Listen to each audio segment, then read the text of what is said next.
Audience, please be seated. Bismillahirrahmanirrahim. Assalamualaikum warahmatullahi ta'ala wabarakatuh. And a very good morning for everyone. The honorable guest for today, yang berbahagia, Emeritus Professor Tan Sri Dr. Zakri Abdul Hamid, Distinguished Professor and Founding Director, International Institute of Science, Diplomacy and Sustainability, UCSI University, Professor Paul Arthur Berkman, Director of Science Diplomacy Center, Fellow International Science of Council, Associate Faculty, Harvard Law School, and Distinguished Visiting Professor at UCSI University, Professor Technologist Dr. Muhammad Fazil Muhammad Akhir, Pro Vice Chancellor Strategic Performance and Corporate from University Malaysia Terengganu, Puan Wan Faizah Cekdin, Adjunct Professor, UNITA International University and Chief Executive Officer of Amanah Lestari Alam, Associate Professor Dr. F. Helmi Arifin, Deputy Director, Institute of Oceanography and Environment INOS, University Malaysia Terengganu, Professor Datuk Dr. Noraini Haji Mokhtar, Distinguished Fellow, Distinguished of Oceanography and Environment INOS, University Malaysia Terengganu, distinguished guests, lecturers, students, ladies and gentlemen, as well as our virtual participants joining us live at UMT YouTube channel, at UMT Official Video, from UNIZA, UITM, College Bestari, INSTEP, and researchers from around the globe. It is our great pleasure to welcome you to the public lecture and forum of Science, Diplomacy and Sustainability. Please give a big applause. Assalamualaikum warahmatullahi wabarakatuh, and a very good morning. I am Iqmal Siddiq, and I will be the MC for today's session. Today, the Institute of Oceanography and Environment INOS and the National Antarctic Research Center, NARC, as co-organizers, are honored to host Emeritus Professor Tan Sri Dr. Zakri Abdul Hamid and Professor Paul Arthur Berkman from the International Institute for Science, Diplomacy and Sustainability, UCSI University. To begin our program with blessings, we would like to invite Mr. Muhammad Nasir Abdullah to lead the Doa recitation. Please welcome.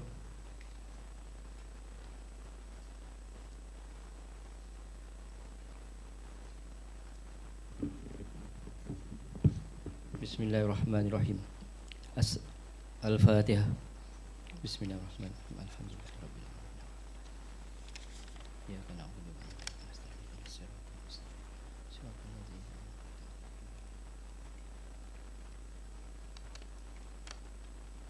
Bismillahirrahmanirrahim.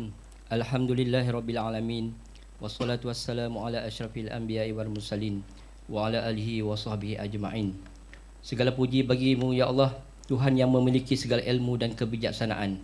Selawat dan salam kami panjatkan kepada junjungan Nabi Muhammad sallallahu alaihi wasallam, membawa rahmat kepada seluruh alam, ahli keluarga baginda, para sahabat serta mereka yang mengikuti ajaran baginda hingga ke hari akhirat. Ya Allah, Tuhan yang Maha mengetahui, Engkau yang mencipta langit dan bumi dengan penuh keindahan dan keseimbangan. Pada hari ini kami berkumpul dalam syarahan umum, forum serta perbincangan kerjasama penyelidikan dalam bidang sains, diplomasi dan sustainability. Kurniakanlah kepada kami ilham, kepahaman dan keikhlasan dalam berkongsi ilmu, bertukar pandangan dan membina jaringan kerjasama yang memberi manfaat kepada manusia dan alam sekitar. Ya Allah, Tuhan yang Maha Bijaksana, bantulah kami menyuburkan diplomasi berasaskan sains, mengukuhkan hubungan antarabangsa dan membina jambatan ilmu demi masa depan yang harmoni dan lestari. Lindungilah usaha kami daripada sebarang halangan dan berkatilah segala perancangan serta tindakan yang kami susun. Ya Allah, Tuhan yang Maha Pengasih, jadikanlah perbincangan kami hari ini sebagai titik permulaan kepada kejayaan penyelidikan yang memberi kesan positif kepada pembangunan negara, pemeliharaan alam sekitar dan kesejahteraan sejagat. Satukanlah hati kami dalam kebaikan, jauhkanlah kami daripada perselisihan yang memudaratkan, dan tetapkanlah kami di jalan-Mu yang lurus. Rabbana atina fid dunya hasanah wa fil akhirati hasanah wa qina azabannar. Walhamdulillahi rabbil alamin. Amin amin ya rabbal alamin. Thank you, Mr. Muhammad Nasir, for the Doa recitation. Without further ado, it is my pleasure to invite Associate Professor Dr. F. Helmi Arifin, Deputy Director of INOS, to deliver his welcoming remarks. Please welcome.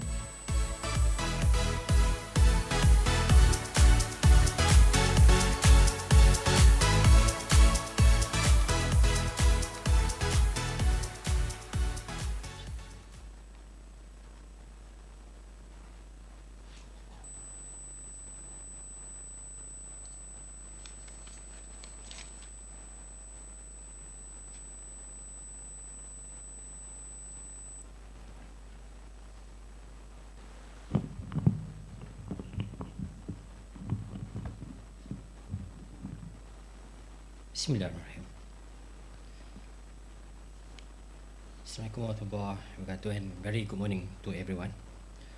So, our honorable speaker emeritus, Prof. Emeritus Tan Sri Dr. Zakri Abdul Hamid, Professor Paul Otto Beckman from International Institute of Science, Diplomacy and Sustainability, USI, University of Malaysia, and then Mr. Wan Faizah Cik Din, Chief Executive Officer, Amanah Lestari Alam, Profesor Datuk Dr. Aini Haji Mota, Mr. Fellow INOS UMT, represent also from UNIZA Board Operator, all Professor, Fellow Academics, Student and Ladies and Gentlemen. On behalf of the Institute of Oceanography and Environment INOS, I am delighted to welcome you to our public lecture and forum on science, diplomacy and sustainability. Guided by the motto terokaan seluas lautan demi kelestarian sejagat, that we call in English Ocean of Discovery for Global Sustainability, is committed to research innovations and education in marine science, environment study and sustainable developments. For your information, INOS as a leading on a research institute within UMT play a crucial role in advancing this goal. We have been doing a lot of on research, particularly in oceanography and environment area. Tan Sri and Prof just give us some beautiful of INOS. Basically, our fundamental before is more to science, and then we make us more innovation and communications that we thinking about on policy and governance. We need to support on that. So because without the science, without the fundamentals, we cannot enhance the stakeholders or the policymakers. So that's why we set up the Center of Ocean Governance to make it some idea how the fundamental and science can translate to policymaker. That is beautiful for INOS.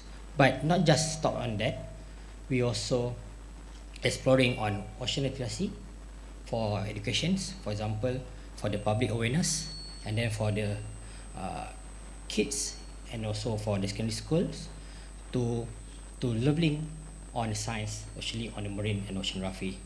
Because the beauty is of the INOS also in UMT especially, we are very nearby to the oceans, and then the biggest on the nation is South China Sea. So from that, I think INOS not just give the we call the fundamental or the science that now we try to exploring, not we the Malaysia exploring on the stems, but without the stems, and then don't have an end of products, some like innovation, and then also make it some policymaker.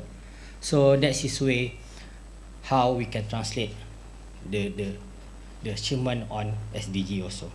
Okay, today marks a significant milestone of INOS, and we host this event that bring together this expert and through the leader to explore vital inspiration and science, diplomacies, sustainable developments.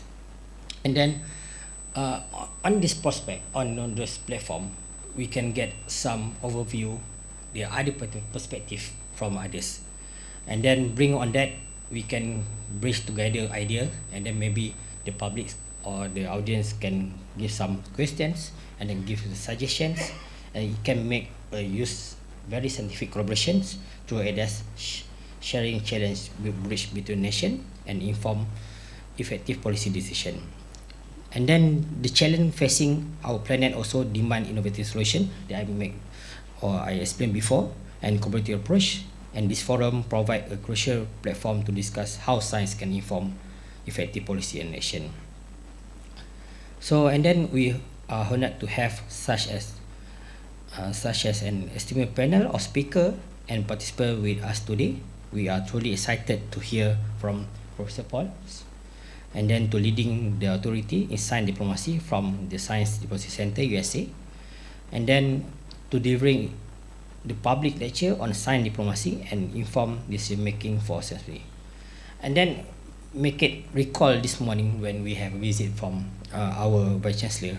I'm quite surprised you also like others like Dato' Noaini, the background not a policy or the background not a law, but your background is biological oceanography, right?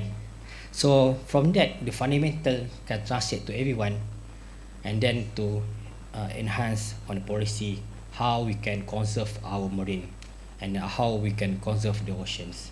So basically, we need in Malaysia also. And then we also engage with the forum night right after the public lecture with the giant and science diplomacy and SSB by Tan Sri Zakri. That I think just a little bit about the Malay word Tan Sri, maybe kita boleh recall and then teringat zaman-zaman dahulu. Sebelah ni Tan Sri merasmikan kita punya galeri. So tadi saya cakap sebelah ni je lah. So just give some recall previously that Tan Sri give many ideas on our gallery also. And then the beauty of the gallery, the kindergarten or the secondary school come to our gallery, and you can say, wow, this is ocean, and then wow, this is turtle.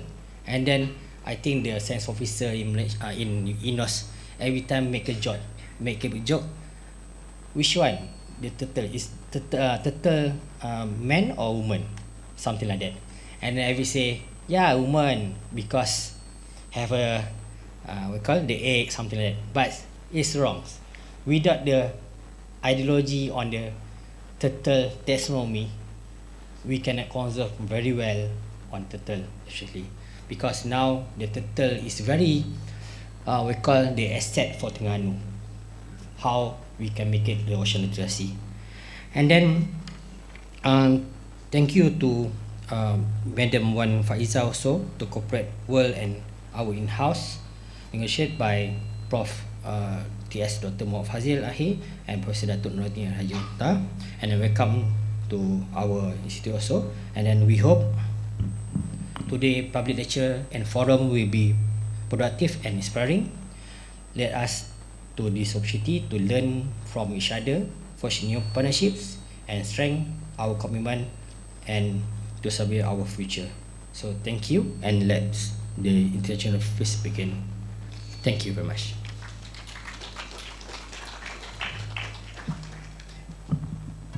Thank you, Associate Professor Dr. Helvi Hilmi, for your warm speech.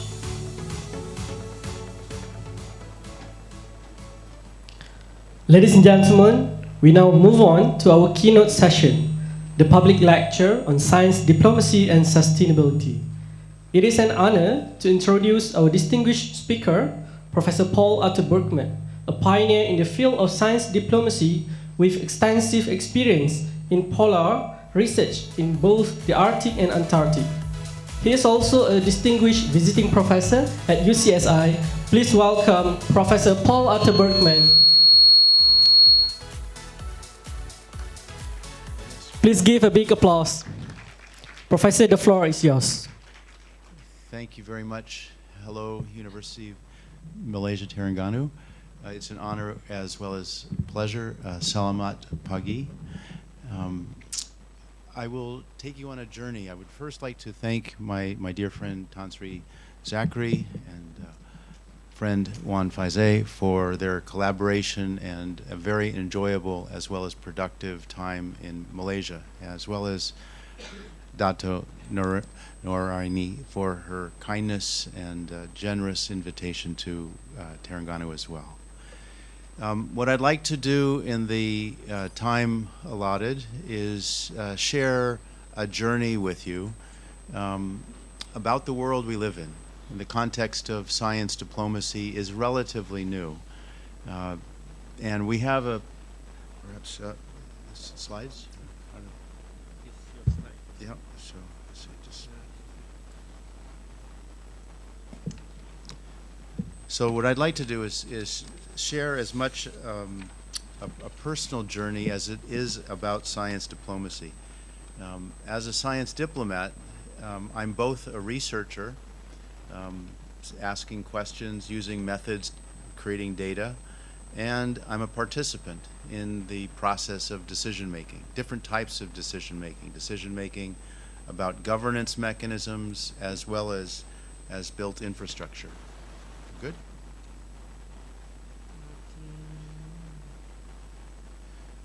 We will figure the technology out.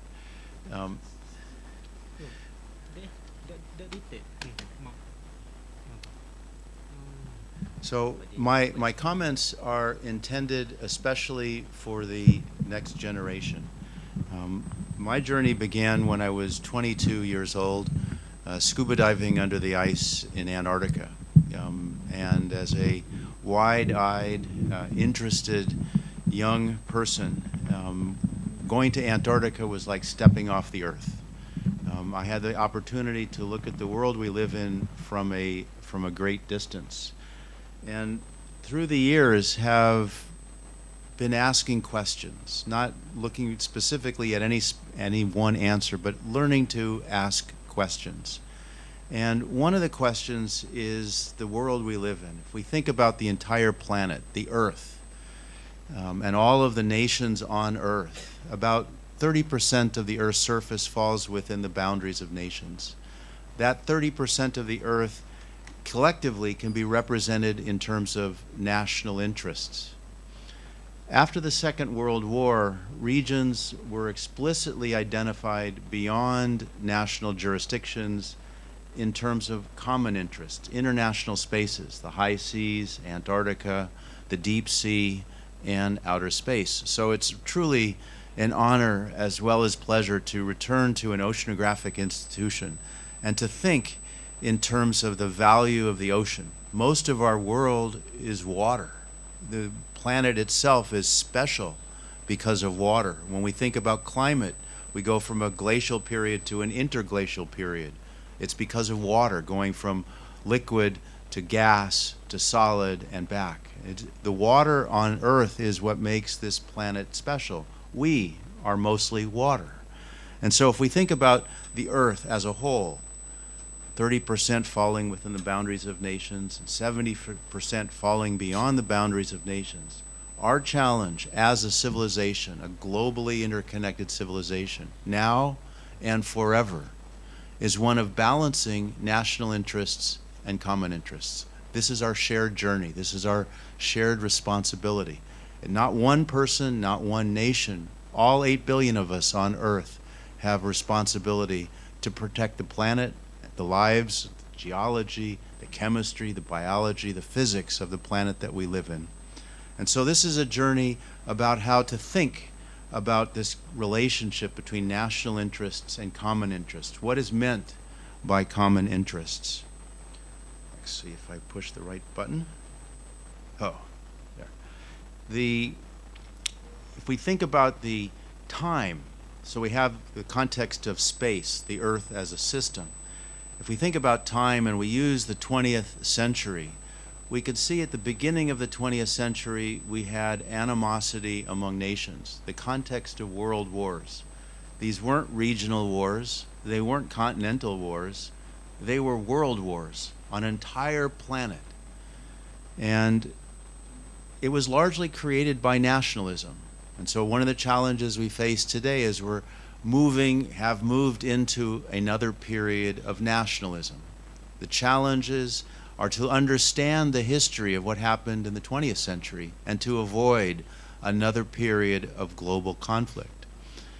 With optimism and hope, the second part of the 20th century can be written in terms of engagement and cooperation among nations, developing treaties and conventions that extend beyond national interests. And we can see the growth of those. The blue area is the growth of international treaties and conventions specifically dealing with the environment during the 20th century.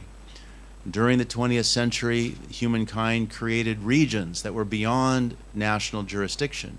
And if we think about the challenges of nations in conflict, one of the solutions is to reduce the amount of space that nations have to try and control. And so the development of international spaces, regions beyond sovereign jurisdiction, was a path to reduce the tension, the type of conflict that would operate in our world. And this is the journey, thinking across time, the first half of the 20th century written by animosity of nations, the second in terms of hope and cooperation. This is the challenge we face across space and time. In terms of working with this intersection of natural sciences, social sciences, and indigenous knowledge, it's necessary to define terms. I would be arm-waving if I just told you about science diplomacy and I didn't define the term. The term isn't something that's written in stone. It's a term that is intended for you on a personal basis to bring into your own activities, to think about and to iterate, but as a straw man, to stimulate your sense of what is science diplomacy. It is an international, clearly in the context of national interests and common interests. It is transdisciplinary, and I'll define transdisciplinary as well.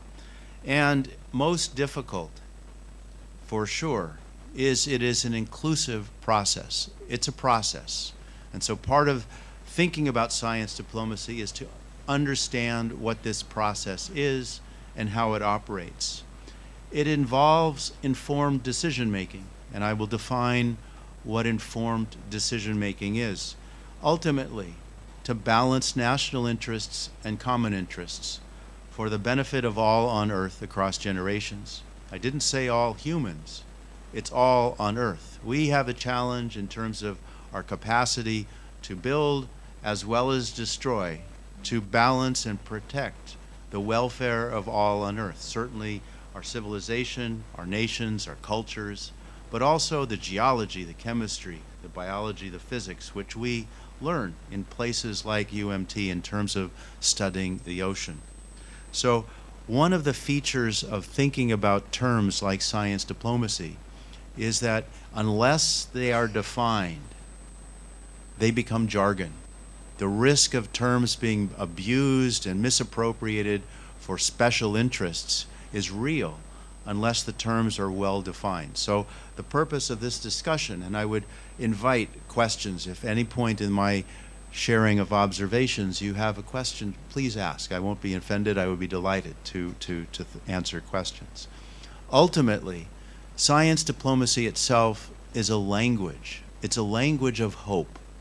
If we think about the world we live in today, we think about the great powers on Earth and how they're insisting on certain behaviors. We live in a world of complexity. We live in a world of emotion. We live in a world of fear. The antidote to fear is hope.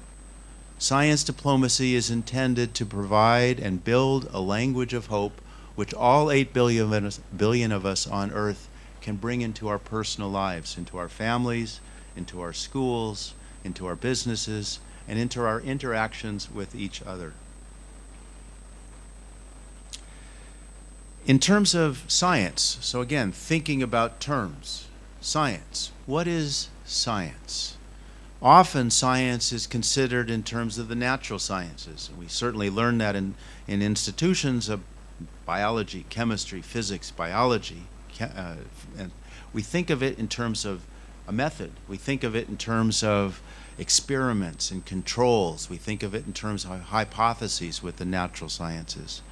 But it's not only the natural sciences. Science also includes social sciences. It includes indigenous knowledge. And if we think about the relationship between natural sciences and social sciences and indigenous knowledge, all of these sciences reveal a sense of patterns, trends, and processes. Patterns, trends, and processes are related to the context of time. The bread and butter of science, whether it's natural sciences, social sciences, indigenous knowledge, is time. We study things across time. We reveal patterns and trends and processes through time. The biggest challenge in all of this, in terms of our inquiry, in terms of our questions and the training that's involved with research, is to be inclusive, to ask questions about who, what, when, where, why, and how. This isn't rocket science. It's not complication. Each of us in our education, among the very first things we were taught is how to ask questions. Who, what, when, where, why, and how. We're taught to ask these questions to discover knowledge. And for those of you that are involved in universities, you're taught to use those questions and learn methods to answer those questions in terms of data. That's research. But the biggest challenge we face as a world, at individual, personal levels to planetary levels, is one of being inclusive. And I would introduce that if children, as young children, were introduced to the concept of inclusion in terms of defined by who, what, when, where, why, and how, as they grow up, they would think about inclusion rather than just knowledge discovery for personal benefit. So this is the challenge we face. It is one of across time. And so in thinking about my presentation today and how to share something that would be interesting and meaningful to an oceanographic institution studying marine sciences, conservation, biology, chemistry, physics, geology, I want to introduce this concept of time. And I'll introduce it in several different ways. The figure you see here about an impact, this figure comes from Stephen Hawking, who wrote a brief history of time as a cosmologist, thinking about the origin of our universe in terms of a moment in time when the black hole condensed and then exploded and created the universe that we know today, 11 billion years ago. That concept of time is like dropping a pebble in a pond. The pebble drops and you can see the ripples propagating away from that pebble, that impact. The bigger the pebble, the larger the ripples, the further the impact responds. And so in a sense, the challenge that we face in terms of thinking about the relationship between our science, our research, and decision making is to understand the pebbles, to understand the impacts and how they propagate through time and space. I mentioned the context of transdisciplinary. It's a relatively new word. And if we think about its evolution and the origin of disciplines, the very origin of disciplines, disciplines arose for the purposes of decision making. Our society, through history, required disciplines, knowledge development, to be able to respond to patterns, trends, and processes. So we started with individual disciplines. And over time, we recognized that the problems that we were trying to address weren't limited to individual disciplines, they required multiple disciplines. And eventually we realized that it wasn't just multiple disciplines, that these disciplines were interconnected in terms of interdisciplinary. And where we are today in the world is recognizing that it's no longer just interdisciplinary. We have to formulate the science, the disciplines in the context with society. And this is the essence of transdisciplinary. It's across the boundaries of disciplines, across the boundaries of science with society. It is science with society that is our challenge. The research by itself and the training that goes on in institutions is beautiful. I'm a biologist by background. I learned about the ocean growing up on the coast of California. I fell in love with the ocean as a child, playing in a tide pool and watching a small horn shark swim around the tide pool, playing with it as a little boy and touching it and poking it. And then looking across the Pacific, I fell in love with the context of trying to protect the ocean that we have as a planet. The challenges we face as a world involve society. The society, the cultures, our families, the nations, but on a planetary scale. And this is the challenge. It's not one nation or one culture or one region. We have a challenge as a world to operate on a planetary scale, now and forever. And so I mentioned in thinking about how to share this with an oceanographic audience, and it's truly a pleasure as well as honor. I don't have the opportunity that often to show slides from Antarctica. When I went to Antarctica, I was 22 years old. It was like walking off the earth. And you can see various pictures of scuba gear. We were in dry suits. Temperature outside, coldest temperature I saw was 115 degrees below zero Fahrenheit. It was so cold that if you took boiling hot water and you threw it up in the air, the water would fall to the ground and crackle because it had frozen. So the temperatures outside in Antarctica were profound, and it was truly like walking out of the Earth, new place, into the solar system somewhere. A tremendous perspective. And so these are just some of the pictures. The auroras during the winter, the diving in the dry suits. We dived throughout the year, including when it was dark for 70 days, 24 hours of darkness for 70 days. We would dive in temperatures. Anything that was warmer than 75 below zero Fahrenheit was fair game in terms of diving in the water. This is a picture of the moon, because in the polar regions, the sun doesn't go overhead, it goes around the sky. So if you're in the polar regions, you can see the sun go around and the moon go around the sky. So the pictures of the stars and the auroras and the moon were absolutely fabulous. The different types of diving that we did, we dived through sea ice. We dived where you can see here a string of dynamite. We were working with the Navy. They went down and they would drill holes in the sea ice, and then they would blow holes like this one right here. And if ever you're in a contact with some type of event, be it an earthquake or an explosion or anything like that, the challenge is not to run away. The challenge is to look at the event.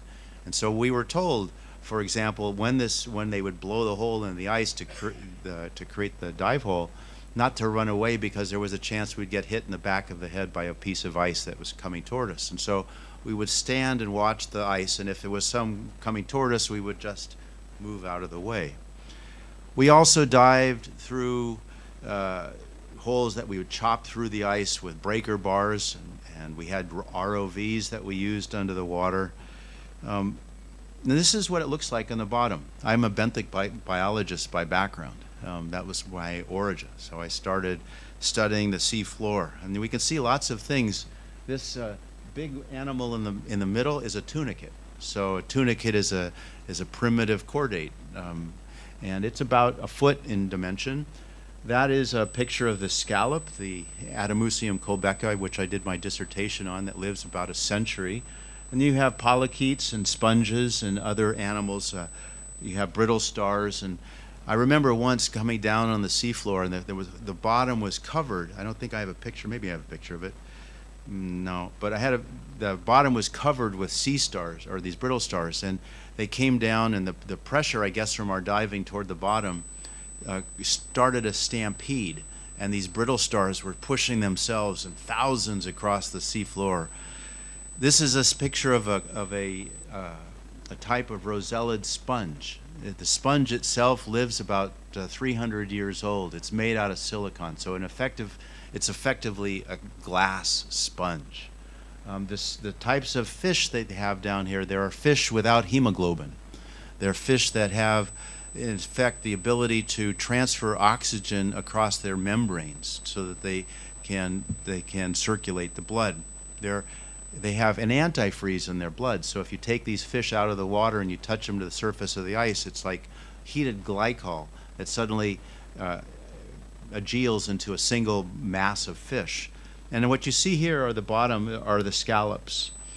And when I first dived in the Antarctic, I saw these scallops on the bottom, and observation was, if there was ever a commercial industry, they'd say, well, these are lots and lots of scallops, there's lots of food we can harvest from the ocean. And so one of the first things I did as a graduate student is I began to study the conservation of the Antarctic scallop. And one of the earliest papers I wrote was on the impact of a fishery on an unexploited species. And because of that research, it was possible to protect the scallop around the entire Antarctic continent through the Convention on the Conservation of Antarctic Marine Living Resources.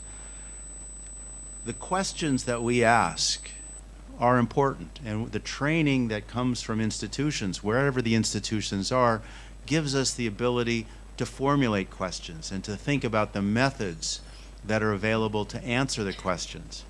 And here we have scallops that are living on the seafloor, and you can see that little orange tag on the top. I expected, based on the previous research, that these scallops were living on the order of 10 to 12 years. And I tagged a scallop that was about 80 millimeters in dimension, and I found that scallop 13 years later and had grown to 82 millimeters. And that was an empirical demonstration that this species is living in excess of a century. And so one of the things that I did was to look at the growth of these scallops through time, their growth rings. We have all kinds of tools that are available to us. It's just the questions. I understand UMT is now creating a large collection of specimens. One of the things I was interested in at one point was the impact of bomb-produced radiocarbon in the ocean. So we had atmospheric testing of nuclear weapons, and it blanketed the Earth with very young radiocarbon. It changed the radiocarbon reservoir in the ocean, and it was necessary to know what that radiocarbon reservoir is in order to study fossils and know how old the fossils are. But we could correct the radiocarbon because we didn't have seawater samples before the nuclear testing. And so the solution to that was to go to the British Museum and to the Smithsonian Institution and collect samples that had been brought back by the early explorers in the beginning of the 20th century. We knew when these samples were collected, alive, and we used those samples to understand the radiocarbon in shells before they were contaminated by nuclear testing. This is just an example of thinking across time. If we think across time, there's all kinds of examples, and these data sets are out there. The challenge we face really is the questions. If you have the questions, you can figure out the methods to answer them. And so the picture right here is the exploitation of whales in the world. And you can see we started with the humpback whale, which was relatively easy to capture. They could harpoon the whale. And then after the humpback was overexploited because it was a relatively nearshore species, they went to the blue whale. And when the blue whale was overexploited, they went to the fin whale, and then to the sei whale, and then to the sperm whale. And now we have minke whales. And what you see is a truth about exploitation. Industries will harvest the biggest, most successful, most accessible, the most profitable resources first. When those resources are overexploited, they'll go to the next most accessible, profitable resource until they overfish ecosystems, which we see today in the ocean. But I don't remember the exact statistics, but 90% of the large fish in the ocean have been taken. And so if you think about species and how they propagate, it's large fish, then the smaller fish, and the smaller fish. And net sizes themselves, for example, are inadequate in terms of protection. But the context is time, patterns and trends and processes that ultimately become the bases for decisions. If we think about the connection of species, this is the Antarctic marine ecosystem. At the center of the Antarctic marine ecosystem are krill. Krill have been identified, Euphausia superba, as a potential food source for humankind, with billions of metric tons potentially available for consumption. But we realize also that the krill are consumed by the squid, by the fish, by the birds, and the seals, and we can see the dynamics. If we remove the krill, in a sense, we're removing a keystone species from the marine ecosystem. Again, thinking about time. And in this figure, we have humankind at the top. And so this context of science with society is explicit. So that's where I started in terms of biology and chemistry and physics and geology, wintering in Antarctica. During that year, I also asked myself, as a curious young person, why did the United States and the Soviet Union cooperate continuously in Antarctica as well as outer space throughout the Cold War? And that question, in a sense, was the beginning of the journey with science diplomacy. So for me, it's truly amazing honored to be part of the International Institute of Science, Diplomacy, and Sustainability at UCSI University. There was a global ministerial dialogue on science diplomacy that was convened by UNESCO earlier this year. This context of science diplomacy has risen to a global scale, and as an individual, it's amazing to watch a discussion that is now in a room like this, sharing context of science diplomacy and what it means for the world we live in.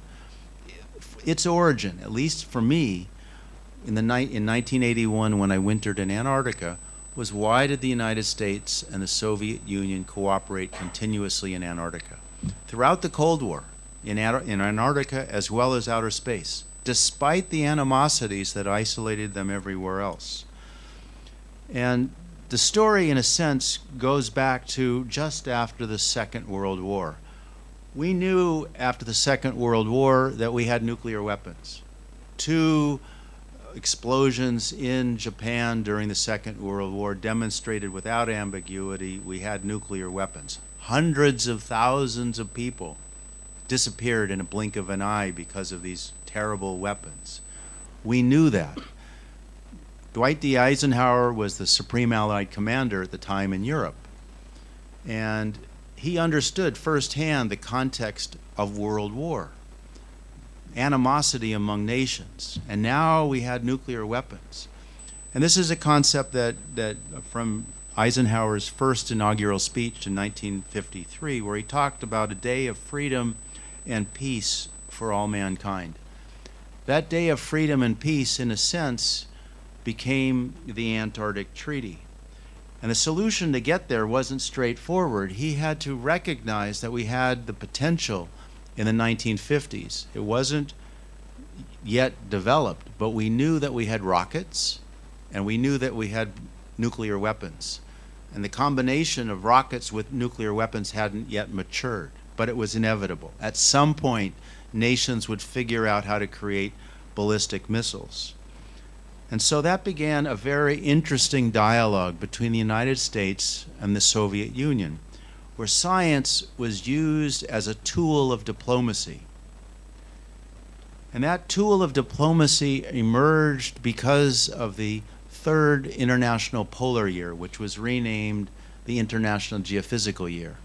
That International Geophysical Year brought nations to Antarctica. Over 60,000 scientists from around the world began to think in terms of their cooperation, their collaboration with science. And science revealed itself as a path for nations to cooperate independent of their geopolitics. This is a responsibility we all have today.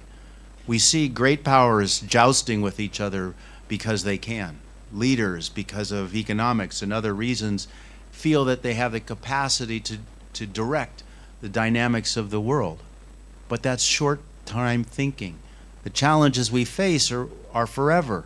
We have the challenge and responsibility to balance national interests and common interests. And out of this International Geophysical Year in 1957-58 that was being planned came concepts about launching the first satellite. To launch a satellite into orbit, they have to have a rocket.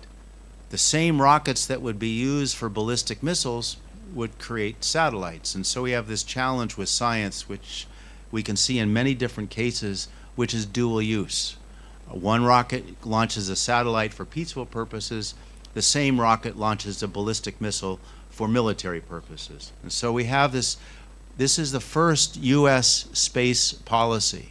So we think about the discussions today about going to the moon and going to Mars and going across the solar system and satellites that have now left our solar system. The very, very first U.S. space policy came in 1955. And it emerged directly after a discussion between the United States and the Soviet Union about verification. And it led to a program for a small scientific satellite to be developed from existing missile programs already underway within the Department of Defense. And so you can see at this point how science was beginning to be used as a tool for diplomacy. The International Geophysical Year, IGY, affords an excellent opportunity to mesh a scientific satellite program with a cooperative worldwide geophysical observation program. If we think about the types of science that we have, if we think about the observing systems that we create, how they're used or misused, there are illustrations such as the International Geophysical Year. And at the time, it was recognized that there was considerable prestige and psychological benefit that will accrue to the nation that is the first to launch a satellite into orbit. I was at a dinner at the Waldorf Astoria in New York, sitting next to the assistant to Wernher von Braun. Wernher von Braun had been the rocket scientist with the V-2 rocket during World War II for Germany. He was brought to the United States. And this assistant told me that Eisenhower met with von Braun and said, under no circumstances are you to launch a rocket into orbit before the International Geophysical Year. And I asked him, I said, do you mean to say the United States could have launched a rocket into orbit before Sputnik? We all know the history that Sputnik was the first satellite. It was a piece of history that I'd never heard of. And it sent me down a rabbit hole to try and figure out whether this was a real tale. And so eventually I went through the National Archives. I pulled all of the minutes from all of the National Security Council briefings during the Eisenhower administration. These were discussions for the president or for eyes only or were secret and top secret. And what you see in these discussions were Antarctica and outer space and rockets and missiles and nuclear weapons. This discussion was going on throughout the Eisenhower administration. And eventually it led to the Antarctic Treaty in 1959. The Antarctic Treaty emerged directly after the International Geophysical Year in 1957-58. The Antarctic Treaty is the first nuclear arms agreement. If you imagine a discussion among the United States and the Soviet Union, the two most powerful adversaries the world ever had in terms of their dynamic, the reason they were able to negotiate the Antarctic Treaty was because of science. And for many years I thought that was the answer. Science diplomacy, in a sense, the origin was the diplomacy from science. And the Antarctic Treaty did many things. It created it suspended the claims that had been made to the Antarctic. It allowed the United States and the Soviet Union to cooperate. And it wasn't until probably within the last 10 years, continuously going back and thinking about this early question about why the United States and the Soviet Union cooperated continuously in Antarctica and outer space throughout the Cold War, that I realized it was what was created in the Antarctic Treaty itself. Article 9 of the Antarctic Treaty says that nations will consult together based on matters of common interest. The common interest is what enabled these two superpower adversaries to have dialogue despite the animosities that isolated them everywhere else. They didn't think in terms of conflict. They thought in terms of common interests. And if you ask what a common interest is between two superpower adversaries, the most powerful that had ever existed, the common interest is simply a matter of survival. If we think about odd bedfellows, for example, science and religion, and we can see many examples through history where science and religion haven't worked well together either. But there's a common interest there. Again, it's survival. We have a challenge as a world to survive for our families, for our children, for our grandchildren, for our nations, but on a planetary scale, we have a challenge to survive. How do we do that? How do we do that when we have the capacity for mutually assured destruction? Quickly by nuclear weapons, slowly because we destroy the environments that we're living or the ecosystems that we're using. These are the challenges we face as a world. And these are the matters of common interest that were initially articulated in the Antarctic Treaty, the use of Antarctic for peaceful purposes only. And I would introduce that the most difficult word in the legal lexicon of humanity is peace. Nations will talk about peace in trying to end conflict, but dealing with peace in the absence of conflict, nations most often are complacent. They don't think about how to balance cooperation, prevent conflict. The Antarctic Treaty also talked about questions of jurisdiction, and I would introduce that in any environment, whether it's a local environment or a global environment, there's questions of the exercise of jurisdiction. Not the answers, but the questions relating to the exercise of jurisdiction. Rights of inspection, preservation, conservation of living resources. And this diagram was drawn for me in the middle of a class I was teaching at one point. One of the students got up and said, "Excuse me, but I have an idea," and got up, and I said, "Sure, please go ahead," and got up to the blackboard and drew this diagram with the keystone common interest being science. So all of these other common interests of peace and dealing with questions of jurisdiction, they're possible because of science as a keystone common interest. Building dialogue among allies and adversaries is possible by using science as a common interest. In terms of context, hope for the future, this was a quote that came out of the ratification hearings for the Antarctic Treaty in 1961 in the United States. The Antarctic Treaty is indispensable to the world of science, which knows no national or political boundaries, but it is much more than that. It is a document unique in history which may take its place alongside the Magna Carta and other great symbol of man's quest for enlightenment and order. If we think about what we know about the Magna Carta, 1215, 1,000 years ago, nearly, we created the Magna Carta. We see the development of constitutional law and democracies around the world. Imagine looking 800 to 1,000 years into the future on a planetary scale. Imagine that the Antarctic Treaty and the essence of cooperation based on matters of common interest resonates with the world and enables us to balance national interests and common interests. This is our journey, collectively. And as an individual, one among 8 billion, I've been fortunate and to be able to express ideas and insights about connections between the natural sciences, the social sciences, indigenous knowledge. And one of the first books that I wrote was about science into policy. And I would observe that policy is a product. Policy emerges for various reasons, some self-interest, some common interest, but policies are a product. And eventually, on the 50th anniversary of the Antarctic Treaty, convening a summit in Washington, D.C., Tan Sri was there, among others, in 2009, the 50th anniversary of the Antarctic Treaty. An outcome of that dialogue was the first book on science diplomacy. So it is truly an honor as well as pleasure to be able to return to an oceanographic institution and share these origins of science diplomacy.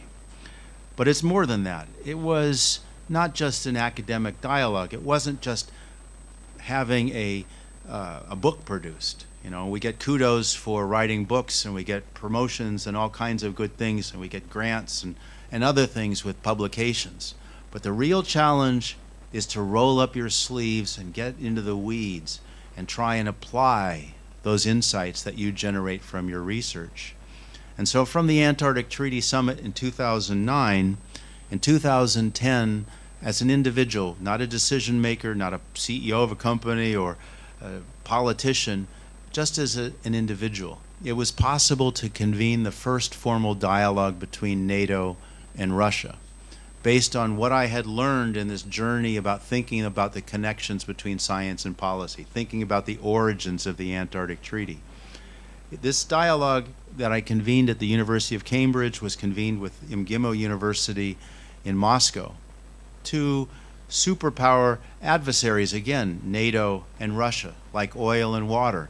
NATO couldn't convene such a dialogue, and Russia couldn't convene such a dialogue. But it was possible for a science diplomat to sit in the middle and to bring two superpower adversaries together. And at the time, you know, going through the the exercise of doing this. And I met with the NATO Supreme Allied Commander, I met with the NATO Parliamentary Assembly, I met with generals and admirals across the world in this discussion and planning this meeting.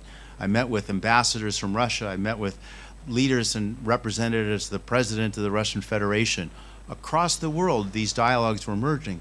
And it wasn't until years later when I asked myself, how does somebody without any political presence, I'm not a powerful person, I'm just an individual like yourselves, how does an individual without any political presence bring together two superpower adversaries to dialogue? What did I do? How could I do that? And the answer was perhaps not immediately intuitive, but the answer was, I didn't tell them anything. I didn't recommend anything to these superpower adversaries. I simply asked questions. And it turns out that the simplest way to engage dialogue, any type of dialogue, with your family members, with your colleagues, with politicians, with presidents of countries, with parliaments, is to ask questions. Questions are the lowest hanging fruit. They're not the answers. The questions aren't politically motivated. The questions aren't charged with you must do this and with agendas. The questions open doors. And so the path to create such dialogue was simply a matter of questions. And over time, I began to write about this and to develop these concepts of thinking about how questions facilitate dialogue among allies and adversaries alike. Eventually, we wrote a paper or a short article in the New York Times thinking about questions, looking into the future about preventing an Arctic Cold War. This was a decade before the Arctic Cold War actually happened. We thought about how there was an agreement on enhancing international Arctic scientific cooperation. We thought about how that agreement propels science diplomacy. And it was that paper that really began the context of creating informed decisions. And eventually, in Russia, MGIMO University, which trains about 95% of the Russian Ministry of Foreign Affairs, including current Foreign Minister Lavrov, that university asked me to be the founding director of their Science Diplomacy Center. In order to have that happen, Russia had to change contract law to allow a non-Russian citizen to direct a center in Russia, let alone an American from Boston. So that, in a sense, led to a book series that's now underway on informed decision-making for sustainability. And the most recent volume that was produced, it was on building common interests in the Arctic Ocean with global inclusion. That book and the concepts of global inclusion eventually led to something called the Global Indigenous Youth Summit on Climate Change, which I'll talk about later. If we think about transdisciplinary, if we think about the Arctic, for example, systems are defined by boundaries. So if we have the Arctic Ocean, for example, is covered with sea ice, and we remove the sea ice from that system, it's no longer the same system. So for example, we're comfortable in this room, perhaps it's a little bit cold, but we're comfortable in this room, and if we remove the ceiling to the room, and we were exposed to the outside air and to the wind and so on, the dynamics of this room would change. We might move around in our chairs, we might move out of the room, but the dynamics of the room would change. Systems are defined by their boundaries, and in effect what's happening in the Arctic Ocean is a system is effectively a new system. It's a new Arctic Ocean. We see that we can measure that. We can measure it in ways that are not politically charged. We can measure it, for example, from satellites. And we see the ship traffic in the Arctic Ocean. The ship traffic is defined in terms of moving between different exclusive economic zones into high seas areas. We can define this in terms of different nations. And again, we can see patterns and trends and processes. These patterns and trends and processes ultimately relate to types of agreements. So nations create agreements, but agreements are effectively hollow without the built infrastructure to implement them. The built infrastructure involves technology plus capitalization. One of the most profound agreements that the world has created is the UN Convention on the Law of the Sea. All of the ocean is defined within the UN Law of the Sea. It defines the boundaries of different types of zones. It defines the boundaries of where the nation state has its limits to areas of international spaces, progressing in the sea floor from the continental shelf into the deep sea, where the deep sea is an international space, progressing from the exclusive economic zone in the water column into the high seas, which is again beyond national jurisdictions. In the same way that talking about the world, in a sense, the law of the sea illustrates a progress between national interests and common interests, between sovereign jurisdictions and areas beyond sovereign jurisdictions, beyond national jurisdictions. We see, for example, a recent biodiversity beyond national jurisdictions convention that is emerging. In the Arctic, just to illustrate, the seafloor is contentious. It's like land, progressing from the continental shelf into the deep sea. And in a sense, nations are looking inward from their national interests into the ocean in terms of the sea floor. At the same time, the Central Arctic Ocean is high seas. High seas is explicitly beyond national jurisdiction. It involves, in a sense, common interests. And so this is the challenge. Nations looking inward in terms of national interests, and the world looking outward in terms of common interests. Our challenge, all 8 billion of us, is one of balance. How do we create that balance? This is a relatively young institution. Where would you like to be in 50 or 100 years as alumni from this institution, contributing to the welfare of Malaysia, to the South China Sea region? What kinds of questions will you ask? What kinds of solutions and observations, patterns and trends and processes will you reveal that will enable balance between national interests and common interests? I mentioned at the beginning this concept of dropping a pebble in a pond. The context of time. It is the hardest thing to understand in terms of science. Time is, whether it's cosmology and looking at the origin of the universe or growth bands across the scallop shell, the challenge is operating across time. And this is a figure that shows different time periods that are involved with the world we live in on a planetary scale. This one on the bottom left is the pandemic. And we knew from the pandemic that it was global, that our lives were potentially at risk from this virulent infection. And we saw exponential growth of the pandemic. In the United States, it went from 1 to 10 to 100 to 1,000 to 10,000 to 100,000 to 1 million people died in the United States. And the reality is the United States achieved its goal of being first. The highest mortality in the world was in the United States in terms of the pandemic, which is truly remarkable in terms of the capacity. That's at the time scale of months to years. The pandemic raged across the world at the time scale of months to years. If we look at the upper one on the right there, that's high technology. In the 1960s, we had thousands of transistors on a chip. Today, we have billions of transistors on a chip. We see high technology in terms of its exponential growth. We have questions about cybersecurity and other things. That's at the time scale of years to decades. And the one on the top in the left is human population growth. 1 billion people lived on Earth in 1800, 2 billion in 1920, 8 billion this decade.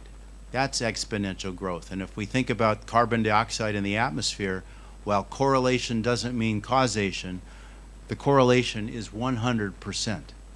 These are independent lines drawn.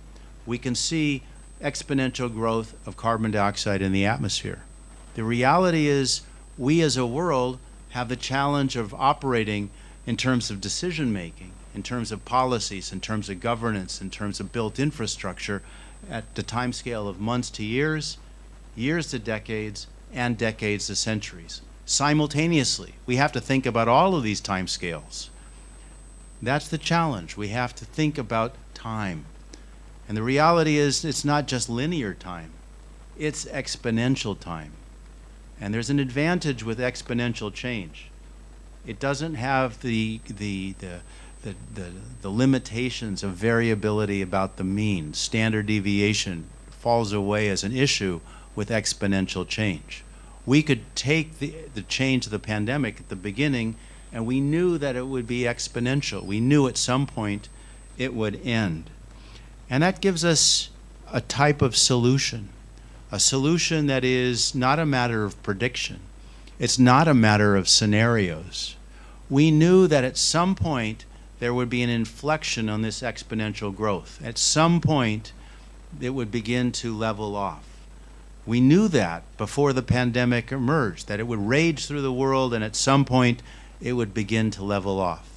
If we think about exponential change at different timescales, whether it's months to years, years to decades, or decades to centuries, the common feature is this concept of an inflection point.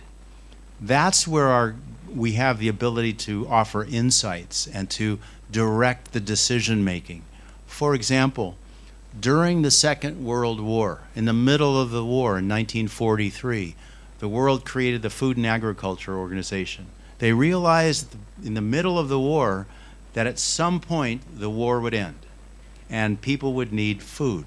They created the Food and Agriculture Organization. In 1944, again, before the World War ended, they created the International Monetary System in Bretton Woods.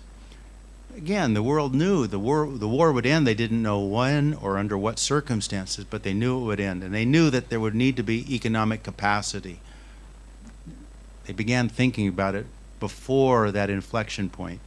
And again, before the war ended in 1945, they created the United Nations and the International Court of Justice. After the war ended, through today, we've been implementing those solutions that were revealed before the war. We have a challenge today to imagine before, through, after inflection points types of solutions. For example, we're living during a period of accelerating nationalism in the world. What are the solutions that will operate before, through, after that end of that period of nationalism? We don't know when it will end. We don't know why it will end. Perhaps it will end because nations learn the skills of being science diplomats. Perhaps it will end because there's another world war. But guaranteed, this period of nationalism in the world is not sustainable. It will end. Our challenge is to imagine the solutions that will operate before, through, after that inflection point. The inflection point, understanding the inflection point, being able to use that is a gift that all of us can provide to the world. And out of that concept came the context of an informed decision.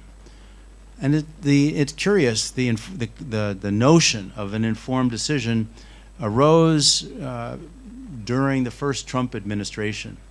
And I was thinking at the time, how does an individual, how can I help the United States? How can I help the world when we have a very powerful person in office who's Teflon?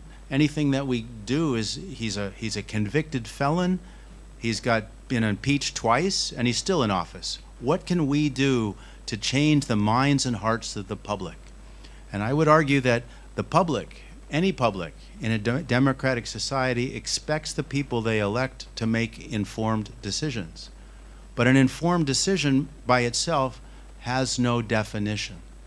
And so that was the origin of the theory of informed decision making, that an informed decision operates across a continuum of urgencies. At a short time scale for peoples, nations, and the world, an informed decision is at a security time scale, dealing with risks of political, economic, cultural instability that are immediate. But at the same time, an informed decision requires thinking about a sustainability timescale that balances economic prosperity, societal well-being, and environmental protection across generations. And the reality is, it's not one end of the spectrum or the other, it's a continuum. We have challenges to operate short to long term across a continuum of urgencies. And so that concept was used to define an informed decision. An informed decision, by definition, operates across a continuum of urgencies. The reality is that in terms of negotiations, whether it's with a family member, a colleague, an institution, or the world, there are two choices that are involved in the negotiation. Often at a security timescale, the whole discussion is involved with conflict. And so the bread and butter of international relations is conflict resolution. But what I've shared with you today is that the most severe adversaries the world's ever known, they negotiated based on common interests. And so we see, again, two ends of a spectrum. On one end of the spectrum is negotiation based on conflict resolution. The other end of the spectrum is based on common interest building. And the reality is, these are choices. These are choices in terms of the decisions we make for governance mechanisms and built infrastructure, where built infrastructure involves technology plus capitalization. The choice is like a glass that's half full and half empty. At the beginning of any negotiation, or to reset a dialogue, even among allies and adversaries, the opportunity, the choice, is to think between common interests or conflict. They both exist at the beginning of a negotiation as a choice, like a glass that's half full or half empty. Most of the time, the default choice is conflict. The training of ministries of foreign affairs, and I've trained probably more than 24 ministries of foreign affairs at this time, the diplomatic corps of nations, even foreign ministers. They recognize conflict resolution. They don't recognize common interest building. So in sharing this with you, my hope is that you will think about common interests as a choice that you have in terms of any discussion you have with colleagues to negotiate, not based on conflict, not trying to recommend something that has the appearance or reality of an agenda, but to think in terms of common interests. And this relates to our common future. So we're dealing with the UN Sustainable Development Goals as a step in the progress of humanity to think in terms of our common interests as a world. The concept of the Sustainable Development Goals effectively emerged from a publication in 1987 about our common future. Millennium Development Goals, now the Sustainable Development Goals through 2030. But the reality is they don't end in 2030. The challenge and responsibility is to implement sustainable development as a challenge forever. It's always going to be a goal. It will always be aspirational. We will never achieve all perfection in all of these different goals. We will make progress, and that's the best we can do. So if we think about where we are as a world and trying to summarize what I've shared with you, in effect, since the Second World War, our world has been evolving common interests as a body of international law. The concept of common interests was introduced in the Charter of the United Nations. It was introduced in the Antarctic Treaty. It was introduced into the law of the sea in a profound way, with a common heritage of mankind being applied to the deep sea. It involves the Convention on Biologic Diversity, involves the Framework Convention on Climate Change. The concept of common interests is an evolving body of international law. Our world is recognizing this. The challenge is to introduce common interest building in a dynamic way into the political landscape, to have the politicians talk with each other, to dialogue based on common interests rather than conflict. And so in this journey, starting with the polar regions, starting with the International Geophysical Year, which was renamed the Third International Polar Year from the International Polar Year. That journey began in Europe. It began in Europe with a period called the Little Ice Age. Little Ice Age was a period for about 450 years, and you can see pictures on the left were from paintings in the same region from photograph. Ice went through Europe for 450 years, and Europe said, well, the ice must come from the polar regions, and so they started this context of an International Polar Year. In thinking about what the International Polar Year is, it is the oldest continuous climate research program created by humanity. It started in 1882 following the Little Ice Age. If we listen to the rhetoric from the United States, for example, right now, walking out of the Paris Accord and humankind being concerned about responding to climate, the reality is we have been dealing with climate change as a world for 150 years. This International Polar Year experiment went through 2 world wars, and it's still continuing. It survived through the Cold War, and it's still continuing. The 5th International Polar Year will be in 2032 to 2033. Malaysia has an Antarctic program here at UMT, for example. The challenge and the opportunity is for the world to work in an inclusive way, to think about how we cooperate, to study climate in a program that has been ongoing for 150 years. It's not influenced by geopolitics. And the simple message is, neither is science. The methods and the skills of scientists aren't defined by geopolitics. They've evolved over thousands of years, just like the social sciences, just like indigenous knowledge. They've all evolved for the purposes of decision making. And so we are on the threshold of the next International Polar Year in 2032 to 2033. Malaysia has an Antarctic program. I remember being in Malaysia during the time of when it was the Antarctic Treaty was being ratified.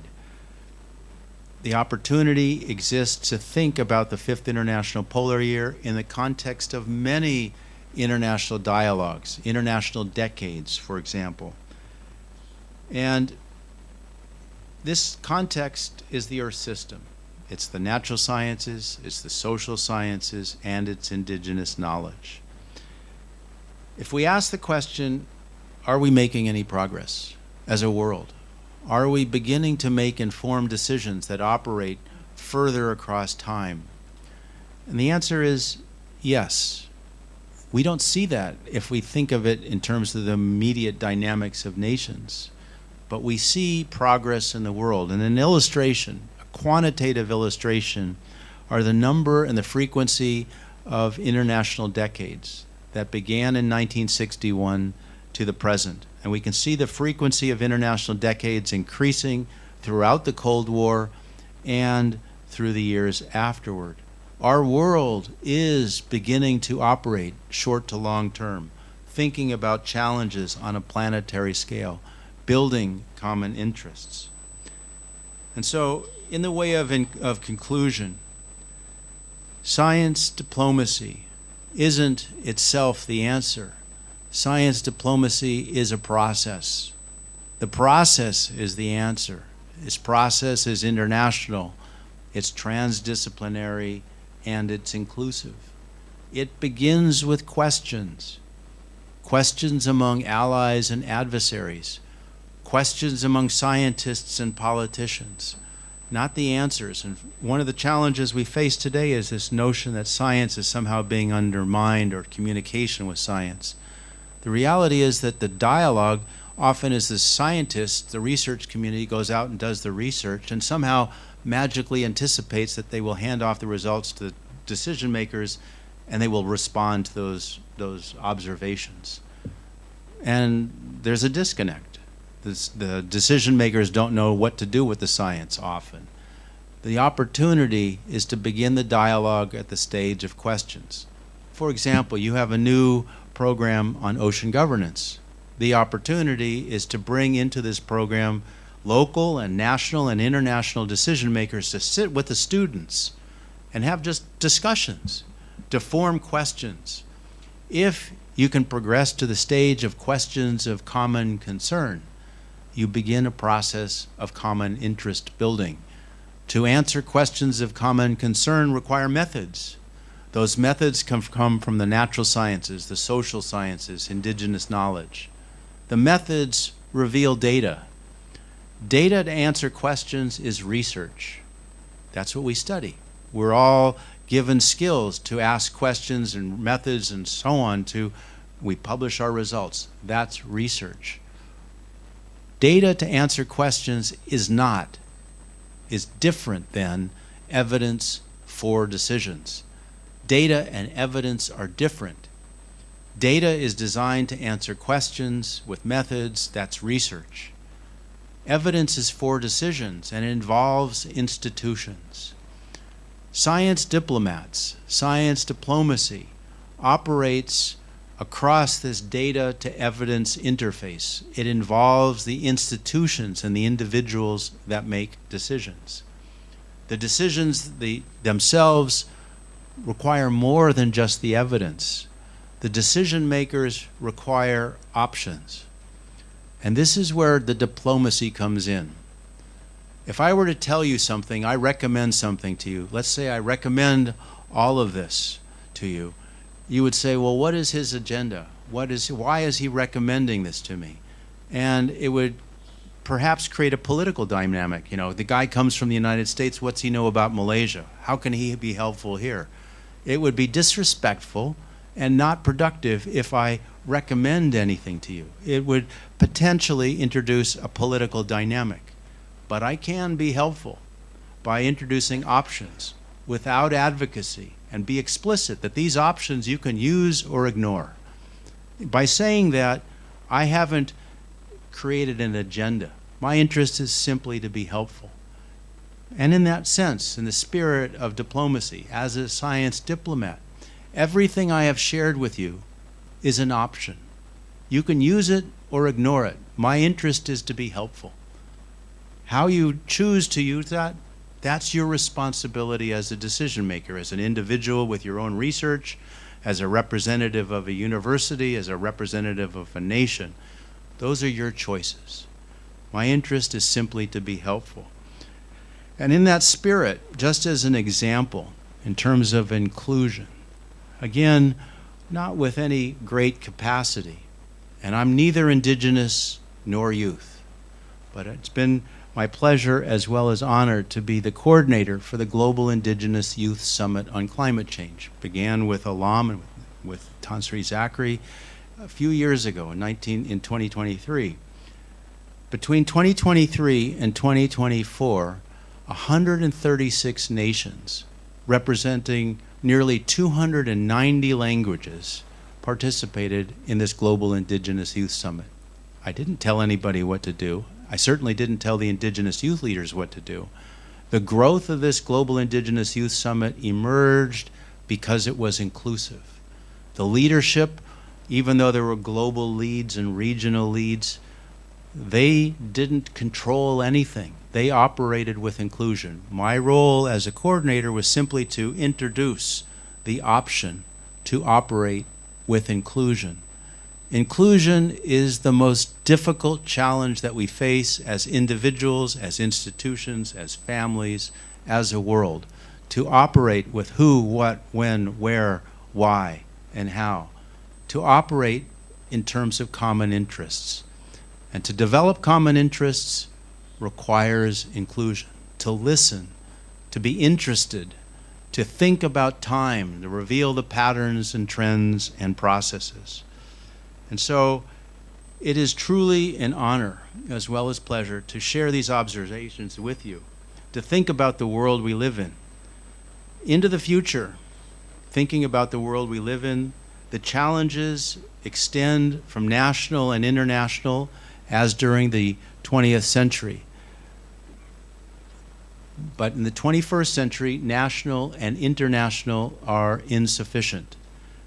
The sufficiency comes at a subnational level across a spectrum of jurisdictions. Subnational levels have the capacity to balance the abuse of nations.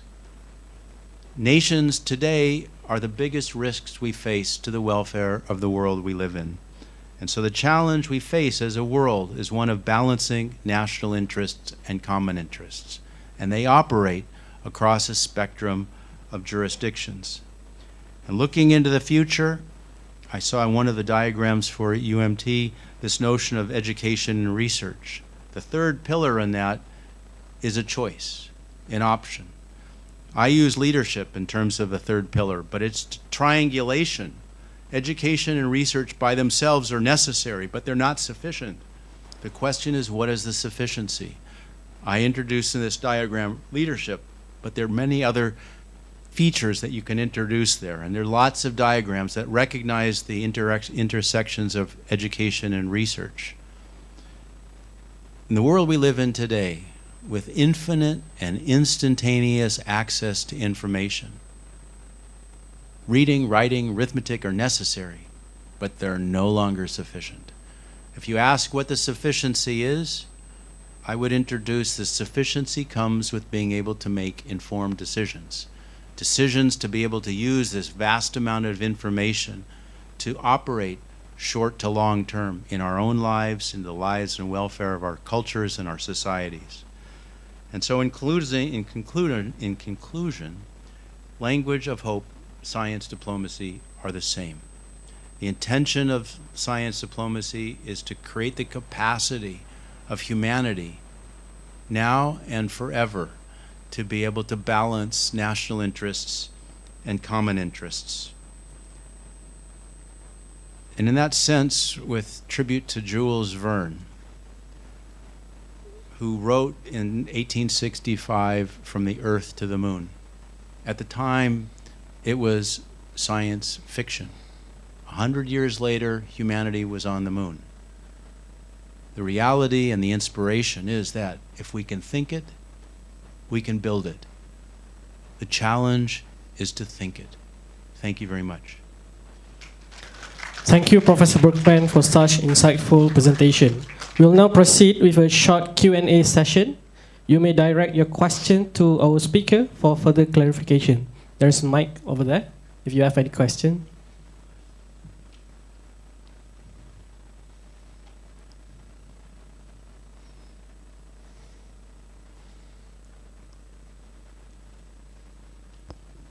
Thank you, Prof, for a very detailed presentations on the international diplomacy and everything. Okay, I have one questions, since part of your talk you touch a bit on the current U.S. President. So currently we can see there's a like trend where the federal government trying to like dictate how the universities in US being managed on the policies, and also we look at we can see at the Columbia, Harvard, and now UCLA. So how the administrator in these universities mitigate or wait through diplomatically so that both will benefit, in your opinion? I mean, based on your experience in this field. Thanks. So your question is current, and we clearly see in the United States that the federal government overnight undermined science in all kinds of institutions, laying off the National Science Foundation staff or the National Institutes of Health, cutting budgets for institutions like Harvard or Columbia. If we ask why that occurred, the challenge, I would argue, is that science itself has been politicized. So the science, for example, the Intergovernmental Panel on Climate Change recommends to policymakers. So you get a group of scientists together, and they recommend to the policymakers certain types of decisions. And the policymakers go, well, that's really good, but what's your agenda? Why are you making these recommendations to me? And it doesn't facilitate dialogue. If you look at an organization like the American Association for the Advancement of Science, largest association of scientists, it talks about advocating for science. Well, advocacy, all that does is it creates agendas or reveals agendas, or it creates a political dynamic. And so in a sense, the science community initiated this problem themselves by becoming part of a political process. The recommendation, the distinction between a recommendation and an option, specifically in terms of science diplomacy, was designed to avoid being in a political environment. I interact with presidents and prime ministers around the world. Even during the current problem with Ukraine, I've interacted continuously with presidents in the diplomatic community in Russia, for example. I have colleagues in China, and I am not concerned about any type of response from the government. And the reason is, I only introduce options. I'm not making recommendations to anybody to do anything at any point. The dialogues that have been facilitated in the United States, I think, to a significant extent exist because the scientific community became part of a political problem. And the reality is, if you have powerful individuals, wealthy institutions, they have the microphone in their hand, they can outshout you, they can outfund you, they can outmaneuver you. And so, as a science diplomat, I dance on the knife's edge.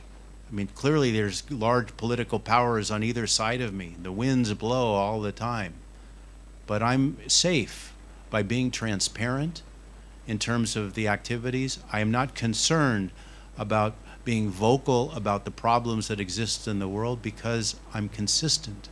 Because the challenge, and it isn't a matter of making recommendations for anybody to do anything differently.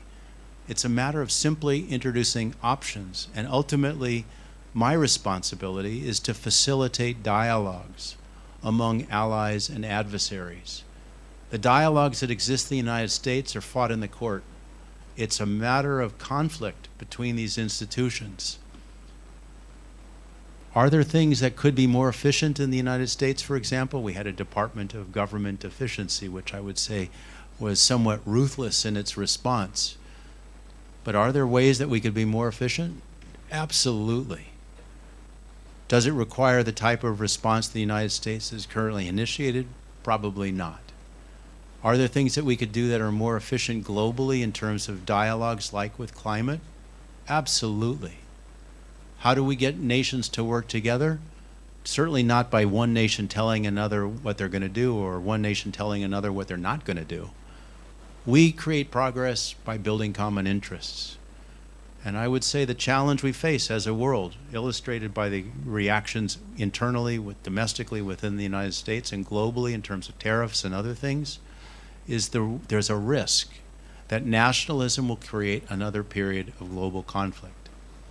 The challenge we face, ultimately, is to avoid another period of world war. As an individual, my mother grew up, was a child in Europe, escaped in 1938. I have, throughout my life, felt a sense of responsibility to try and prevent a period of world war. Forever, as long as I'm alive, and to give those gifts and capacities to future generations. And I'm delighted and honored and awestruck at the same time that science diplomacy is elevating as a dialogue. But it's more than the politics. It's more than the advocacy of solutions. It's more than the agendas. It's simply a matter of thinking in terms of common interests. And I would say the problem in the United States, it will end. And under what circumstances and when is not clear.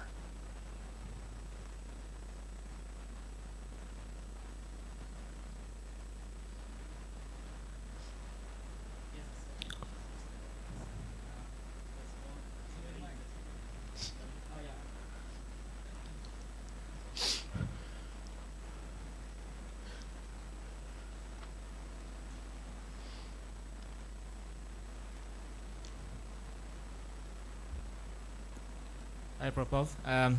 There was a very interesting talk, presentation.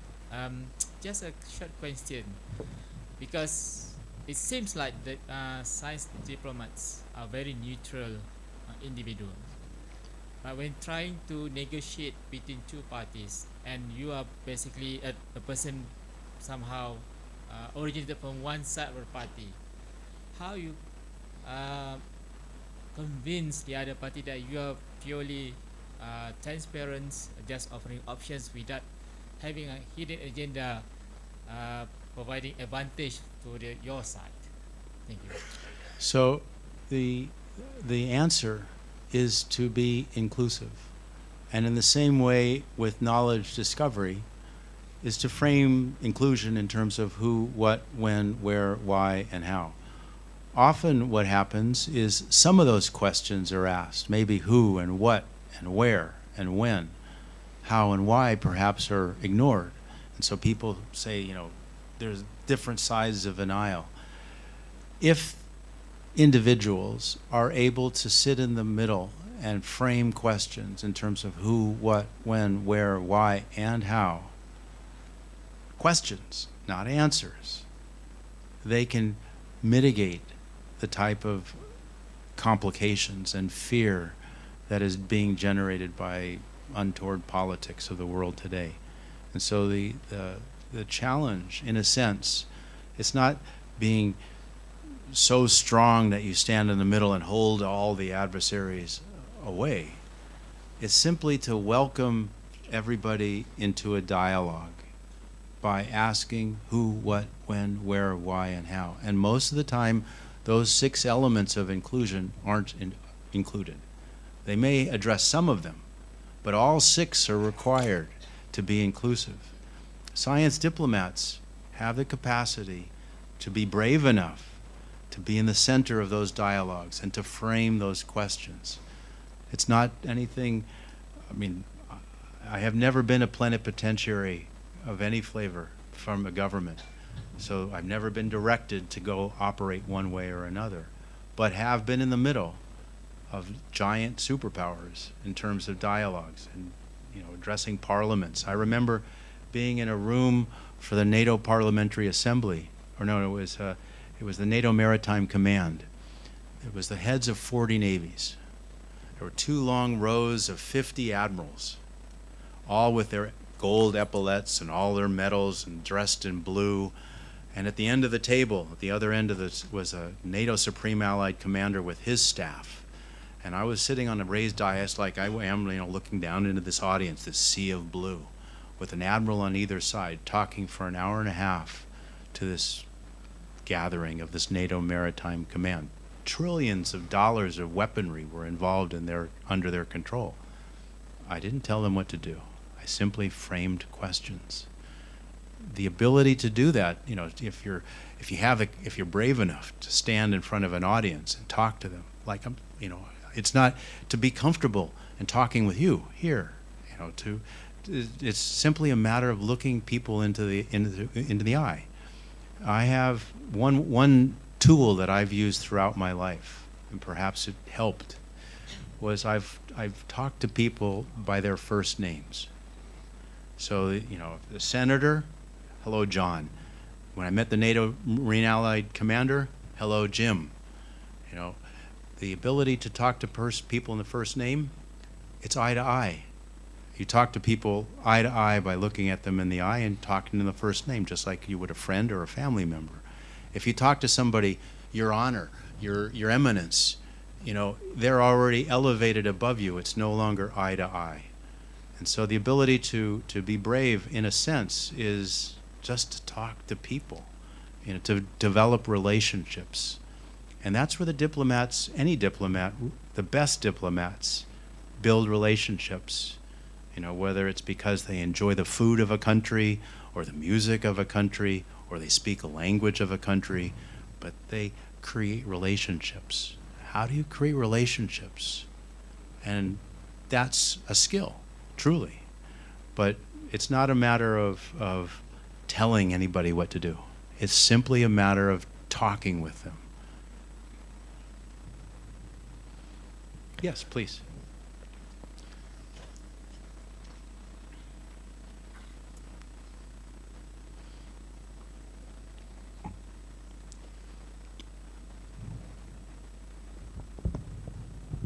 Hello. So,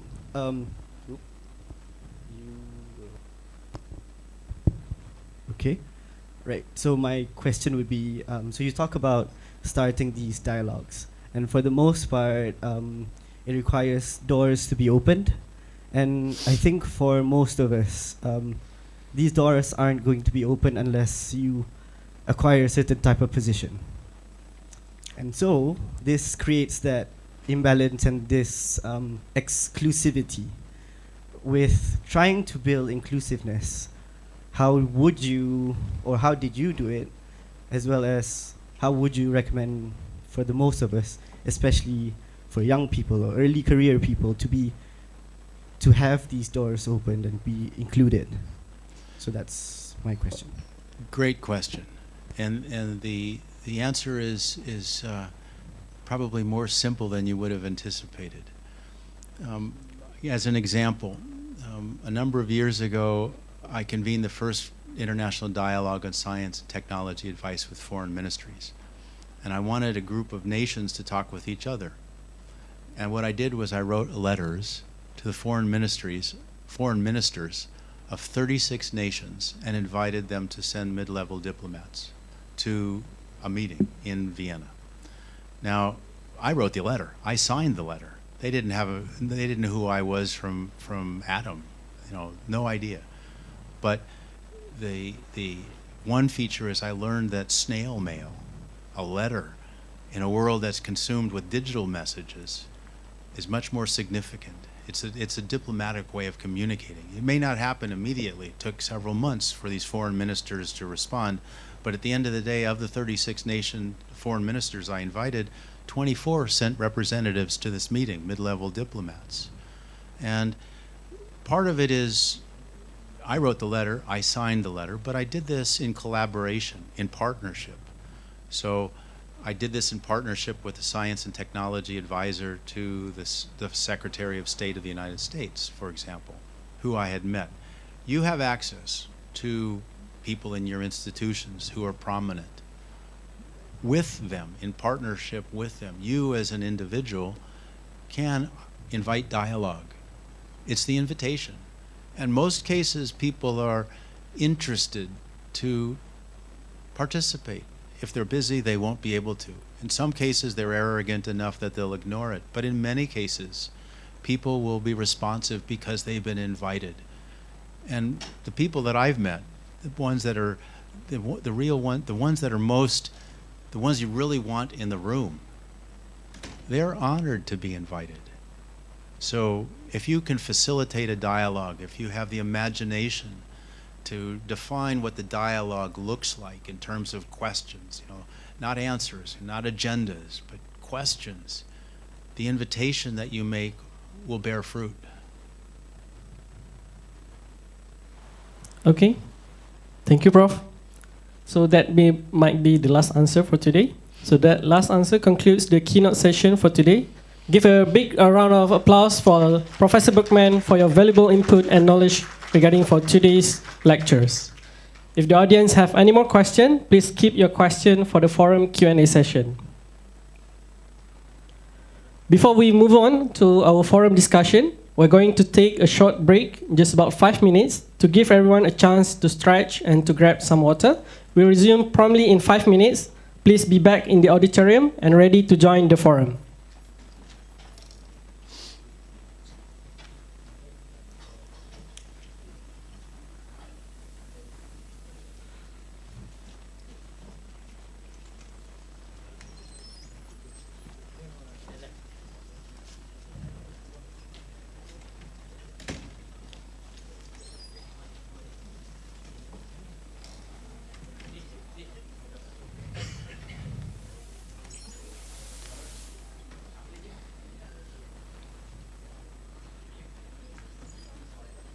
Itu saya punya. Kalau nak terus boleh saya sambung je dulu. Okey.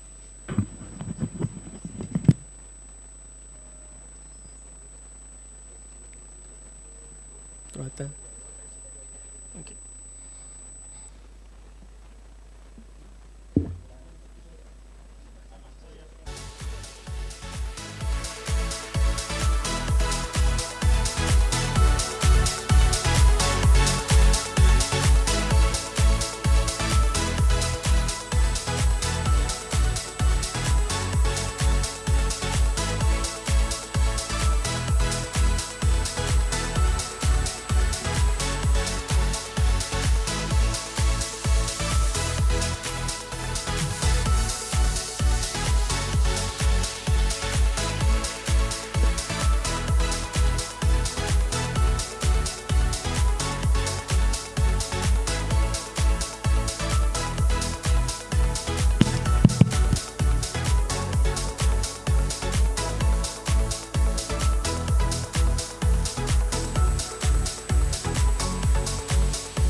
Tapi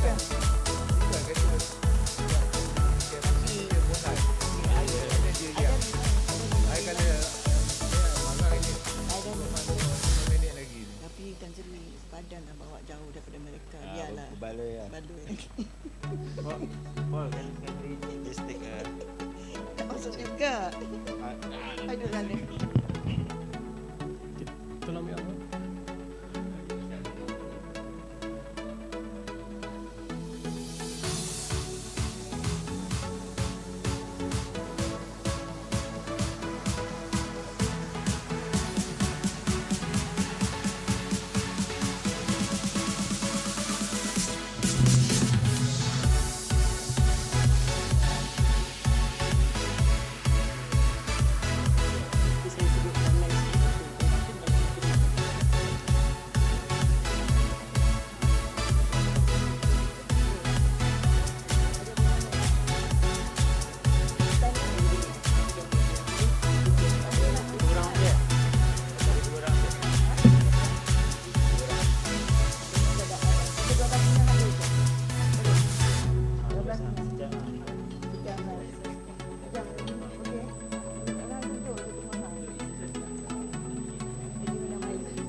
Okay, everyone, please be seated and take your seat now.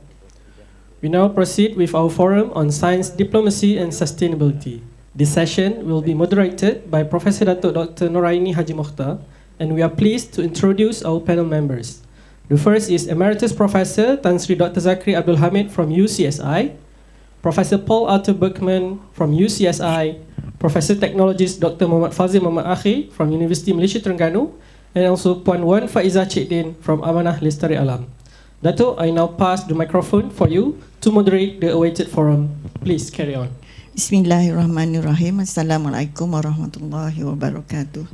Rabbi shrah li sadri wa yassir li amri wahlul 'uqdatam min lisani yafqahu qawli. Assalamualaikum. Apa khabar semua? Masih ada di sini? Ya. Okey. Apa cerita dengan orang yang di YouTube ya? Harap ada bersama lagi dengan kita. Kita ada 4 orang panel ya. Profesor Paul Berkman baru saja selesai memberi keynote lecture dia. Tetapi saya ingin mengalu-alukan kehadiran panel terutamanya Tan Sri Profesor Emeritus Tan Sri Zakri ya, Puan Wan Faizah, and of course Paul, and also Profesor Fazil Muhammad Akhir. Pada sesi ini kita sudah ketinggalan masa. Jadi dengan itu saya harap please bear with me ya. Please bear with me. Perhaps we can convene in 1 hour or so that encroach you into your lunch time. It is quite cold here in this auditorium and I'm sure you get hungry. So without much further ado, I will start to proceed with the introduction of the speaker, or the first one, which is Yang Bahagia Tan Sri Zakri. So I will show some slides just to give you an idea of this session, yeah, for our friends virtually witnessing this event, this forum. Welcome all of you, and stay with us, stay tuned for another hour. And this is Enos Auditorium of University Malaysia Terengganu. We welcome everyone. As a moderator, my name is Noraini Haji Mokhtar. As you see that I was the former Vice Chancellor, and I'm now as the Distinguished Fellow of Enos. I've been here quite a while, and I still continue to do some work. We're having Tan Sri Zakri to bring our special guest, Professor Paul, to UMT. It is a very indeed honoured for myself in terms of bringing the subject of science diplomacy and sustainability, which is very close to Enos.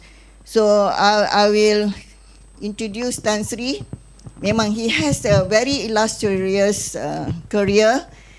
He is an accomplished researcher, educator, administrator, and also diplomat. As you know, when we have our international COP meeting, yeah, he always be with the ministers, or as a special scientist and advisor. And he was the science advisor to the Prime Minister then. And if you want to know more about him in the Wikipedia, just type Zakri Hamid. Okay, I encourage you. He has a very long, and I'm sure our scientists and researchers will be inspired, to see his very colorful and a lot of achievement in his career. So as a distinguished and a founder or director of the International Institute of Science, Diplomacy and Sustainability of UCSI University, he is currently co-chairman of MIND, as well as the founder of Atri Advisory.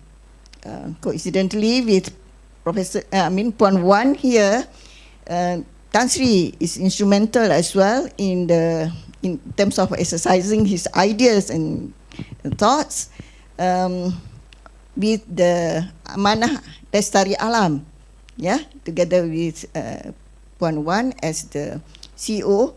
He is member of the board trustee. So you can see that very global, and yet he touched to everyone's life. So today, heartiest congratulations to Tan Sri. As you can see on the slide, 2 days ago, he received the award for CMO Asia for the excellence in education. So this is for science, diplomacy, and sustainability. Congratulations. So we are very proud of him. As you can see, that Professor Emeritus, even though, I think, can I tell them, Tan Sri, you are 77? Okay, yeah. You see, there's no, for those people who think that they retire, but but some people are still doing writing and so forth. But Tan Sri is very busy because he has the background as receiving many awards. He has illustrated, he touched many scientists and researchers and students, and he was awarded the Anugerah Akademik Negara, the National Academic Award, yeah, which is a very prestigious. I think you get a lot of money for that, right, Tan Sri? Yeah, he was very rich, and he received from Tun Mahathir, yeah, from Yang Berhormat. And I bring him here to allow people from UMT, and then for those who are, just recently joined UMT, if you recall, Tan Sri received the UMT's honorary doctorate in science in 2013 through the former Vice Chancellor before myself. yeah, Professor Ibrahim Komu. And during my time, we appointed him as the chairman of International Advisory Committee for UMT because we feel that he has connection and in terms of influence, international outreach. And he also, as mentioned, officiated the exhibition gallery of INOS itself. So in 2020, he was here, Tan Sri. Can you see the picture? At that time, Tan Sri spoke about marine governance and biodiplomacy. Biodiplomacy, very focused on biodiplomacy. Now we open up again, looking into the more global perspective on the science itself. Can be physical, natural, it can be many other aspects that open up. After 5 years, we are here, we are convening again and continue the conversation, Tan Sri. So this was in 2020, and Tan Sri, today, with pleasure, I would like to ask you to share, to request from you, to share with us your vision and hope, yeah, in the context of science diplomacy and sustainability. What is your perspective? What are your ideas in advancing capacity development and international relations for common interests, especially for the Global South, as we spoke? Thank you. Thank you, Dato Noraini. Assalamualaikum and very good morning to all of you. I'm very delighted to be here with my friends and colleague, Professor Bergman, Puan Wan, and our colleagues from UMT. Yeah. I feared at one time that this is going to be a lecture about me. I'm quite embarrassed, but it's okay. Let me start by responding to one of the questions put just now.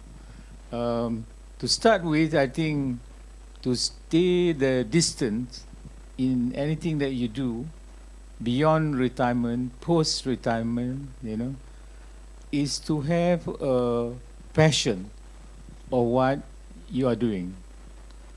With passion, you should also have the interest. And with the interest, you must have the commitment. In Malay, it's called iltizam. So in many ways, when I'm still sitting down here, standing up, it's all because of the 3 elements I mentioned.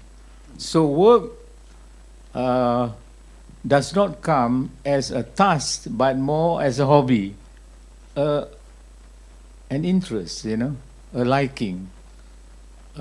Secondly, I have a very understanding family. My wife and my children knows what I'm doing.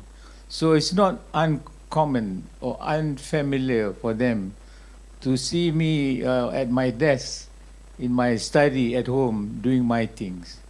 But of course, at the same time, you need to balance your life. You need to enjoy the company of your family. And in my case, the joy of chasing after my grandchildren. Secondly, that question from the audience just now, how do you get to be involved in this business? As Paul mentioned, the definition of science diplomacy, to make it very simple, is just dialogue between individuals. Just like any diplomacy, but for science diplomacy is predicated by science. And we can talk about this more later in the context of UMT and also Malaysia and also ASEAN. I got to be involved in this business quite incidentally. When I was still a professor at a university in Kuala Lumpur, I was inducted as a junior member of the Malaysian delegation negotiating what is also named just now, this UN Convention on Biological Diversity, CBD. And I was very happy to be an academic like you, but I was also excited to be part of the delegation negotiating treaty. In fact, the treaty was negotiated for 2 years in exotic places, in Nairobi, in Geneva, in Beijing, and on for 2 years. I recall during that first day, and this is a familiar story, the first day at the end of the first day of negotiation, I went up to my head of delegation, who is an ambassador of Malaysia, and I told her, Madam Ambassador, I don't think I fit in your group. I think I want to go home. I really felt that way, because in the negotiating scenario, there was a big hall, and delegates from UN member states were there, nearly 200 of them, and they would discuss things in plenary for maybe 25 to 30 minutes, and then they adjourn. And diplomats, they would adjourn to the delegates' lounge, and they would enjoy coffee, cakes, and whatnot for 2 hours or 2.5 hours. I just couldn't fit in. Then when the ambassador realized I was quite serious, first she was quite amused. She smiled, and then she was quite upset. And she told me, Professor, why do you want to go home? I said, I'm a lecturer at the university. I give talk like Prof. Bergman just now. He went over time, of course. That's what I did. But you guys here were enjoying coffee and whatnot. And she said, can you give yourself another 1 week? Sabar lah, kata dia. Yeah. She's Chinese, Malaysian Chinese, but in the secret language of the Malaysian, we speak Malay. If you want to talk bad about, say, the American president, so we won't talk in English. So where was I? So he said, give yourself another week. And that's what I did. That was more than 40 years ago. I never looked back. You know why? Because it was in the delegates' lounge when we chat informally, where horses were traded, deals were made. They agree. When they came back to the plenary, what they need is to gavel the agreement. Yeah, but it was electrifying, exciting, occasion, and the meetings were long. As each day, when at the height of it can be up to 2, it could be up to 2 to 3 in the morning, And like I said earlier, the convention was negotiated for 2 years. Just to conclude, Madam Chair, the negotiation was from 1990 to 1992. And you know what happened in 1992 is the Earth Summit in Rio de Janeiro. Yeah, the Earth Summit. Maybe it's a UN summit. And I was working very hard as a junior member of the negotiating team.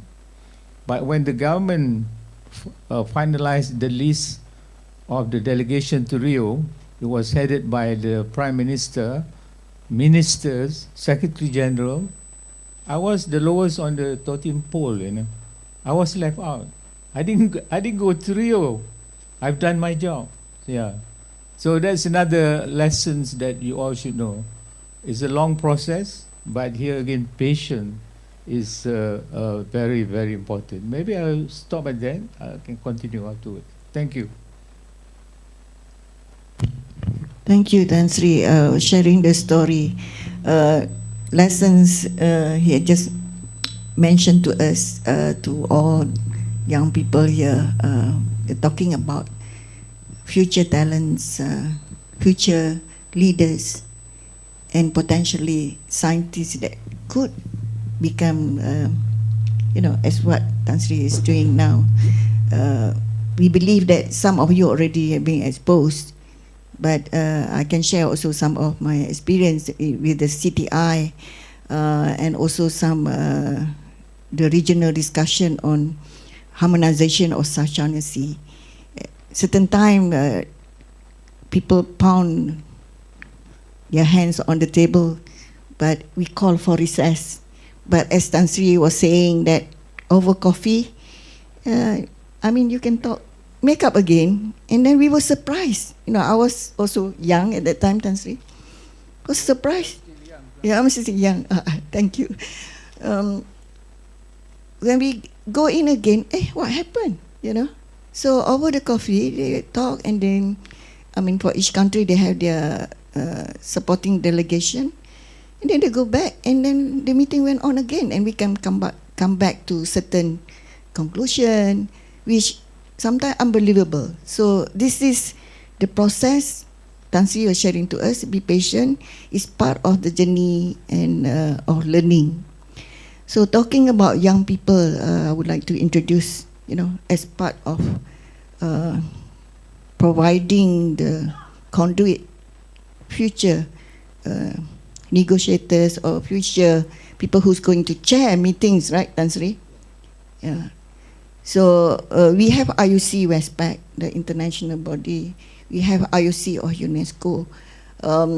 In meetings, sometimes you are invited to the ministerial roundtable and you have to speak, like mention to the ministers of different countries. So we have Professor Fazil with the experience as a former director of INOS. We're talking about pushing, beyond the boundaries that we have in Gombadak here. So he has been involved in the international scientific meetings. Perhaps I will show this, how to glamorize sikit lah. Kalau tidak orang tak kenal Professor Fazil. Ada juga ni. Tengok tu. So you see, in terms of communicating the talent, what the scientists are doing, researchers, sometimes they say, oh, boring. That's why the connection between the policymakers and the academia is not there, because it's like a different culture. So, and also with the business world, with the industries.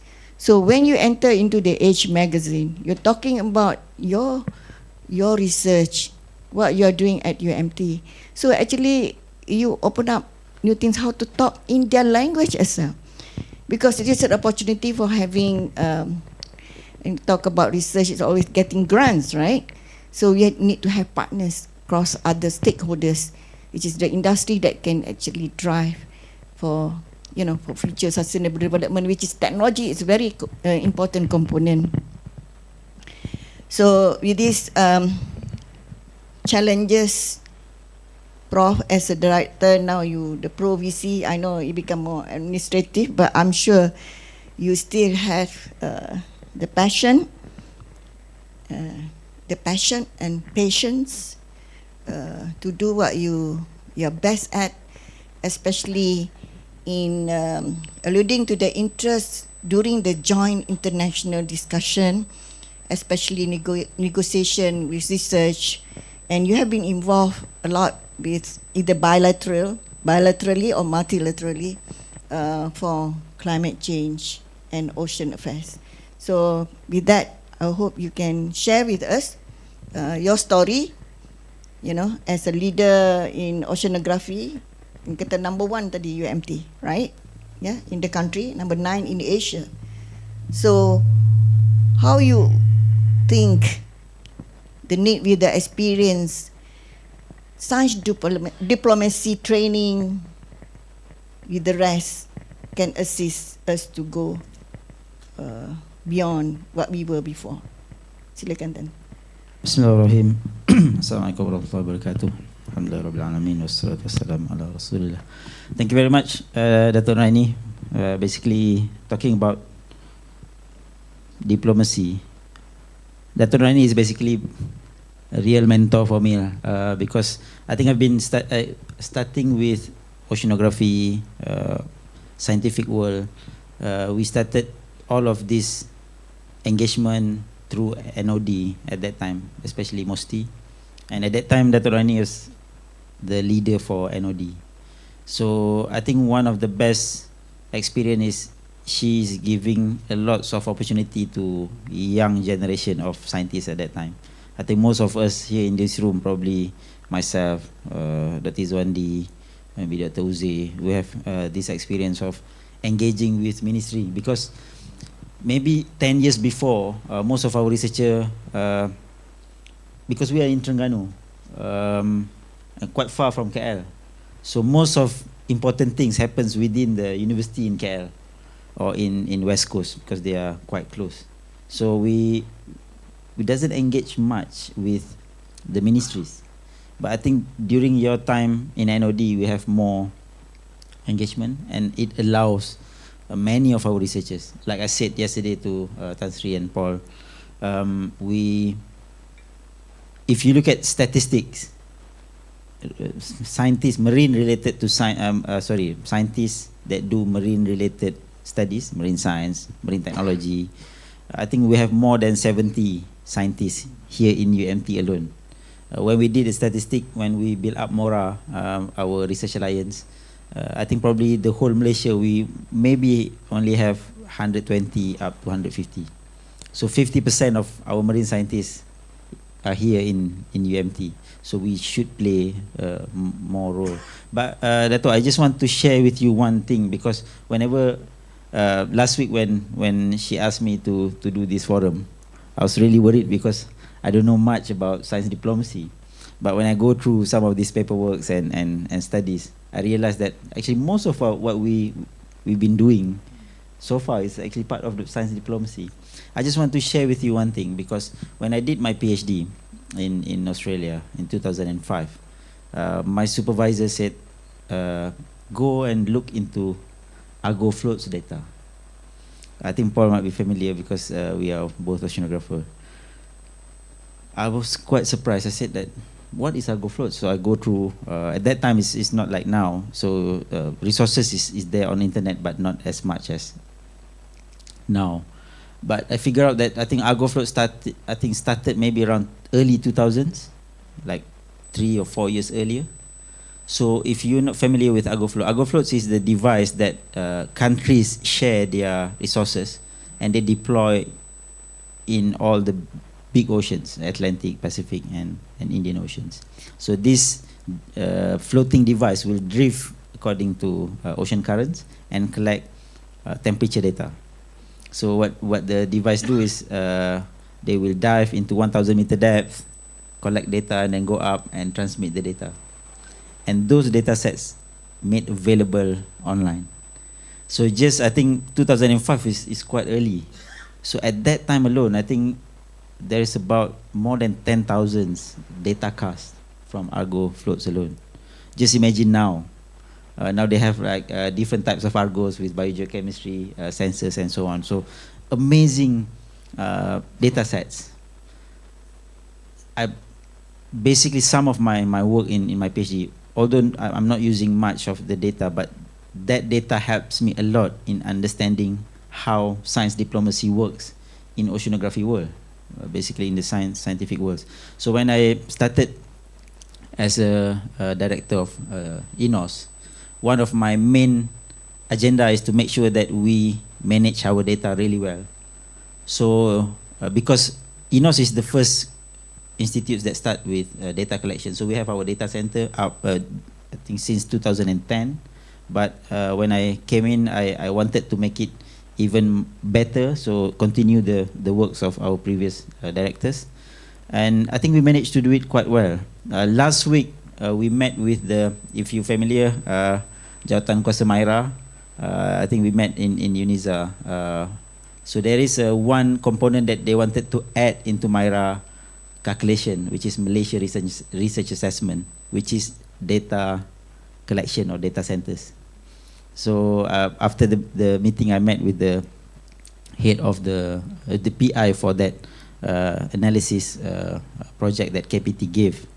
I said that actually in UMT we've been doing this, I think, for the past 15 years. Now, UM is leading the Malaysia Open Science platform to look into this matter of science data collections. But we've been doing it for more than 15 years. So we are there, and they're quite surprised that we have that. I think because the nature of oceanographic research, it's all about data sharing, communicating, share.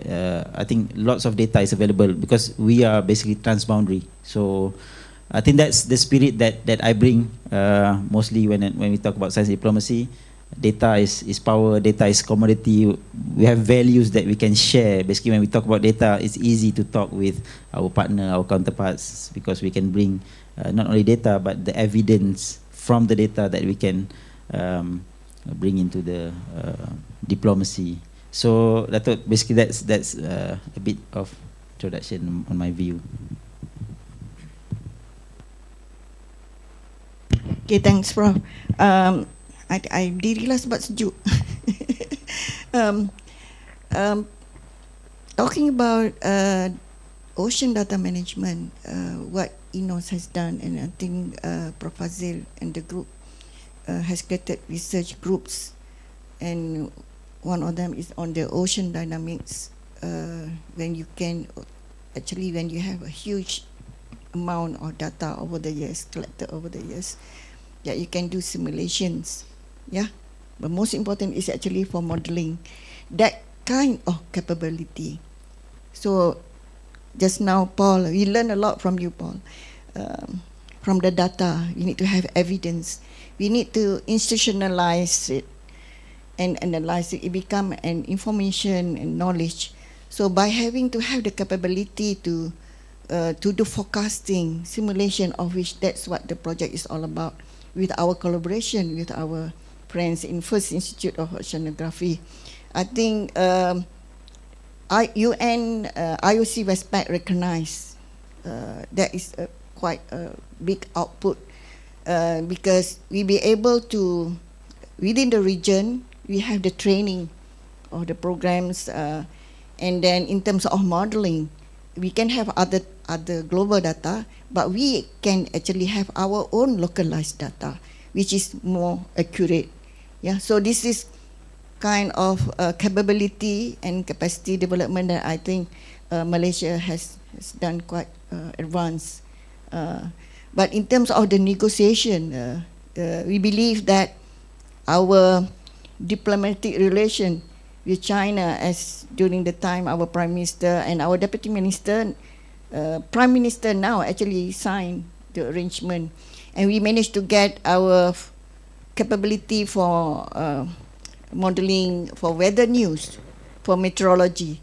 So that is the case that we want to have that kind of relationship, you know, because China also have a long history with Malaysia in terms of trade, in terms of culture. But I'm not going to promote China in the front of US here, yeah. But the thing is that is something in terms of investment over through the years, through training, and then having the amount of data. We also got free data, and I was also at Silver Spring on the Ocean Data Center. So we believe in this global world with the Ogos flows, the oceans, management of ocean data, that can actually enable what is the aspiration for the UN Ocean Decade. UN Ocean Decade talk about for ocean data management is one of the priorities, because there are a lot of things you can do to understand about the climate change, the pollution, you know, ocean acidification and so forth. So having the data center and the repository as the reference center is a commodity. That's something that we can bargain, because we spent a lot of funding previously, but now is actually the time how to communicate and actually translate that. Here we are, the scientists and researchers here in Malaysia, with the pool of scientists, capability, and the facilities that we have. How can we become better in terms of part of the informed decision making? So this is the thing that I would like to highlight as what the talent that we have together with our colleagues and friends here. I will go next to the next speaker, Puan Wan. Memang Puan Wan ni lain pada sikit. She will explain to us where she comes from from Amanah Alam Lestari, from Bank Pembangunan. I will highlight here in terms of the slide, you know, in terms of collaboration, what she has done in the capacity for the education, conservation, governance and so forth, but in terms of the aspect of financing, sustainable financing, what are the financial mechanism that can actually become an agent of a part of the bridge, because everybody wants to work on conservation and research, they need money. But at the same time, there are many ways by having joint programs. But here we are, talking about the common interest at the global level, but at the national level, we have the capabilities, even that the three banks already merged, the fact that three banks already merged, there must be something to balance our effort for the sustainability for the on the terrestrial as well as for the marine space. So for this reason, we have the lung, blue and green. She will explain more. But in terms of the 17 goals, I believe the last 17 goals that we talk about collaboration, co-creation and also co-design. Itu saya nak minta Prof sikit je lagi. What do you think about the UN decade? Co-design, co-creation. Yeah, actually yesterday was we had a good discussion, and I did mention about co-design and co-creation. Paul did mention about, as a scientist, now we should start to think about projects and build up your project through co-creation mindset or co-design mindset, because you need to involve who's going to be impacted through your studies at the very beginning. I give you an example. So let's say you have a FRGS project or LRGS project that you build. Usually you will have in the end who's gonna be impacted. So you have a community, or you said that, okay, we will involve Nahrim or JPS through the process. Now you should put them at the beginning of the process, not in the middle or at the end of the process, because then you have a better relationship. So then you have a better output where somebody will actually use your output as part of the decision making or policy making. So I think that's probably the things that we need to think about now. Whenever you apply a project, start to involve the policymakers, especially the agencies or government in the beginning. So you start to ask, I pick up Paul words yesterday, you ask question with them in the beginning, so that throughout the process you'll get the answer that all of parties that involved in the beginning can appreciate more, rather than you do it on your own. You ask the question, you try to answer the question. In the end, you ask people to use whatever the output that you have from the research for them to use. Most of the time, they will not use it because they're not being involved in the beginning, and most of the time they say that that's not our problem, that's problem that you've been thinking from the beginning. So I think this is the kind of mindset that we need to shift, so that most of our work can be done efficiently, in the sense that whatever you start with can end, or the output can be used in a better way, especially through community, industry or government. Super, Prof. So now let's have, how can we have Alam with their mission and vision?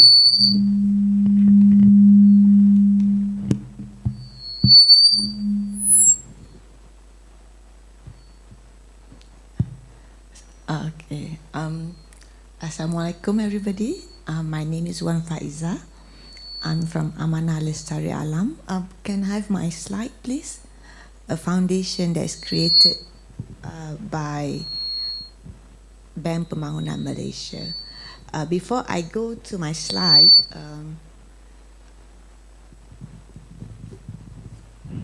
Before I go to my slide, I would like to say that science diplomacy is a term that is totally new to me. The first time I heard this was when Tan Sri Zakri introduced it to us. Once I started dwelling into it, little did I realize that it is something that I've been doing since day one of my career. I'm an accountant by profession, registered with Australian Certified of Accountants, and throughout the history of my background, career background, I gained expertise in property, and I'm also registered with Board of Valuers, Real Estate, and out of the blue now, I'm seen as an ESG expert. Sorry. Just sharing to us the market capitalist financial sector. We have been doing this for a long time. It is not just about data. Data is very good. It helps us to support our decision, to justify, to quantify that this is the way forward. However, you also need to have a good storytelling. The reason why, Paul mentioned just now, whatever that you do, you have to start with a question, not with the answer. Because with the right question, you will find the right answer. I'm just sharing, over the past 30 years, I was involved, I've been through 3 cycles of economic downturn. Yeah? First, it was the commodity in the late 80s, early 90s. So all the commodity players was brought in together to come up with a solution on how Malaysia can resolve this situation. Then comes in the 90s, early 90s, our property market, there were nationwide, there were abandoned housing projects all over, house purchases, be it those funded by banking sector or by the housing loan by the government. They've been paying their monthly mortgages, yet they're not getting the houses for years. Yeah? So we brought in all the property market players, from the architects to the engineers to the end financier, bridging financier, to come up with a solution, even the marketeers. How can we resolve this situation? Then come the late 90s or mid 80s financial sector. Then we brought in suddenly I'm inside again, where we brought in the bankers, investment bankers, etc., to come up with a solution. And now, Mother Earth is in danger. That is where the scientists are here for. In conclusion, is science diplomacy, to me, number 1, you need the data. Number 2, you need to engage the right people from the start. And number 3, your storytelling, just by you submitting your proposal, your recommendation to one ministry is not enough. If you a good example, UMT is here, right? You have, maybe you are looking at your penyu conservation, yeah? So you go to MOSTI, you go to fishery, you have to go to even more tech, yeah? Because, and then you have to get all these ministries to come together for the common interest. From there, you are able to actually propose a policy that is good for the nation. Those are the things that we have gone through from the financial sector, where we have been successful in introducing various policy at national level, where when the insurance sector was affected, we got the insurers coming together. Now there is already a policy where all insurers, yeah, have to put money in the sinking fund if there is any future calamity that affect the insurers. Same thing with the property developers. Same thing with those who are in plantation. Yeah? And this is another way that we can look at moving forward. Now about Alam. How Alam started, it started with a calamity in 2019, if any one of you remember. There was Sungai King Kim tragedy. Straight out in the newspaper, front page, 6,000 community in Johor affected, 3,000 students hospitalized. That was also the very day I was head of strategy for BEM Pembangunan. We were launching our 2 billion ringgit so-called Sustainability Development Fund to support businesses that are aligned with the 17 SDG. Yet, Sungai King Kim, the pollution came from the factory. On one side, BPMB is saying that we are supporting businesses that support SDG. You can get good rates from us. Yet the very same businesses is actually polluting the environment. They think profit, not planet. And that day, because we were launching it, finance minister was coming. So my chairman and the chairman and the finance minister said, as a development finance, BPMB is a development financing institution. As a DFI, we owe a duty not just to develop businesses, we also owe a duty to educate the businesses to think planet and to balance both planet and profit. That's how Alam started. 2019, the idea came about. 2020, the company was incorporated as a shell. 2021, as a shell amidst COVID. 2021, my full board of trustees came in, lockdown, there's not much we can do. So we are looking at all strategy, planning. And 2022 was when we started operations. So by age, we are 5 years old. By operation, we are 3 years old. Next slide, please. Alam was created with the objective to... Oh, sorry. I thought somebody was controlling. Sorry.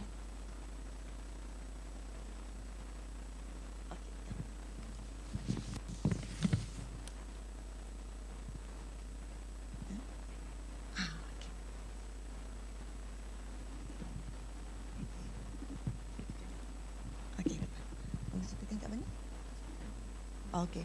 Okay.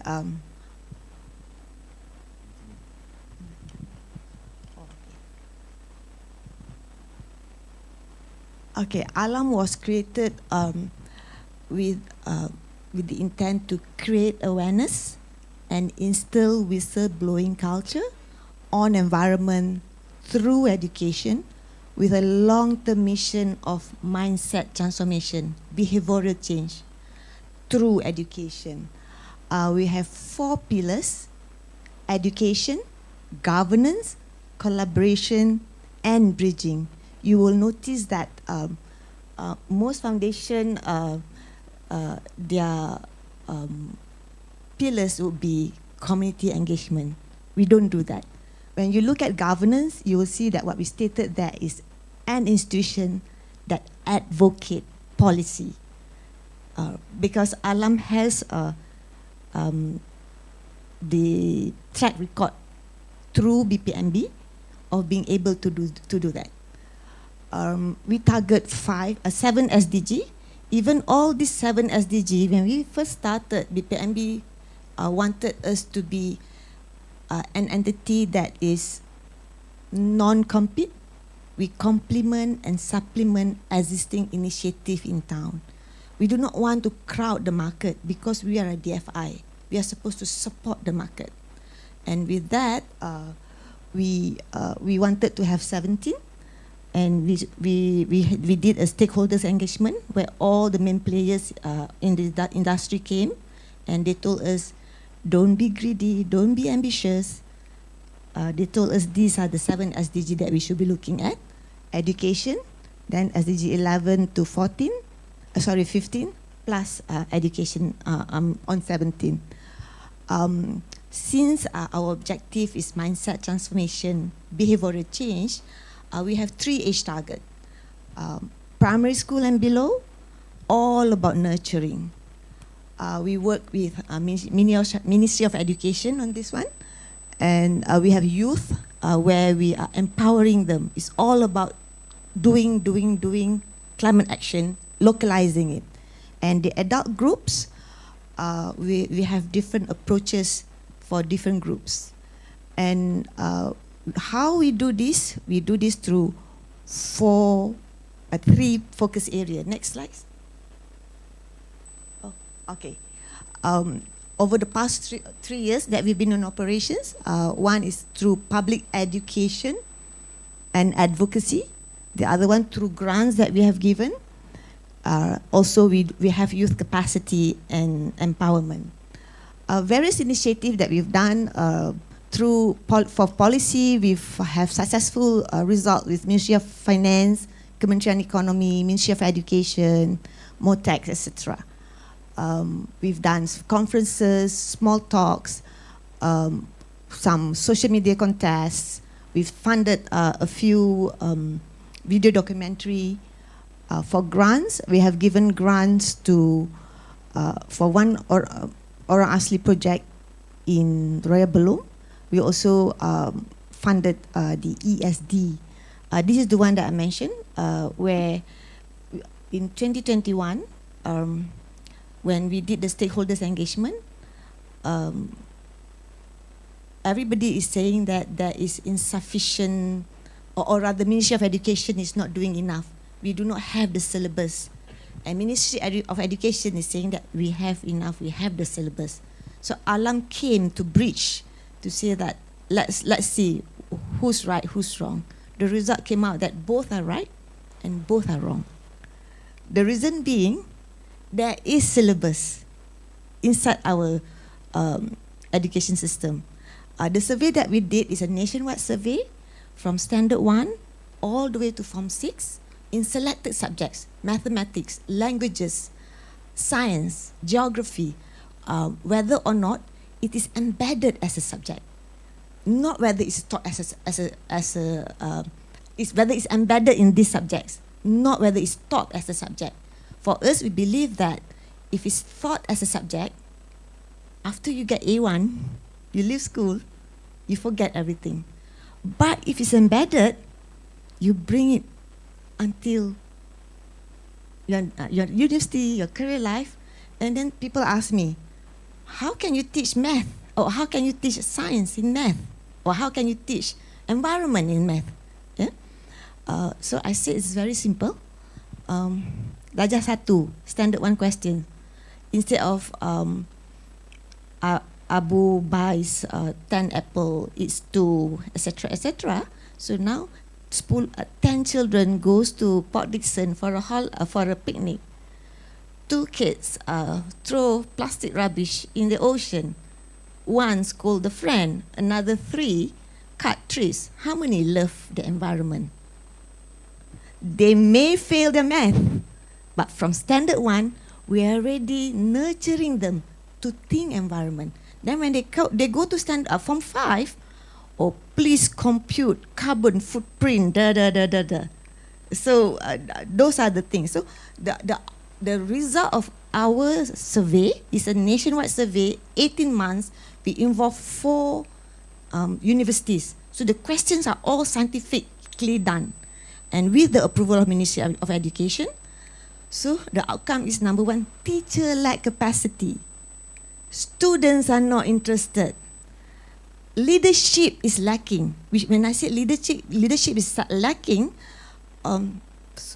school principal, right, come in, walaupun there is already a fantastic project by the previous school principal, when she or he comes in, she wants to have her own legacy. Yeah. When I mentioned about teacher lack capacity, not capacity of teaching math, capacity of embedding environment in math.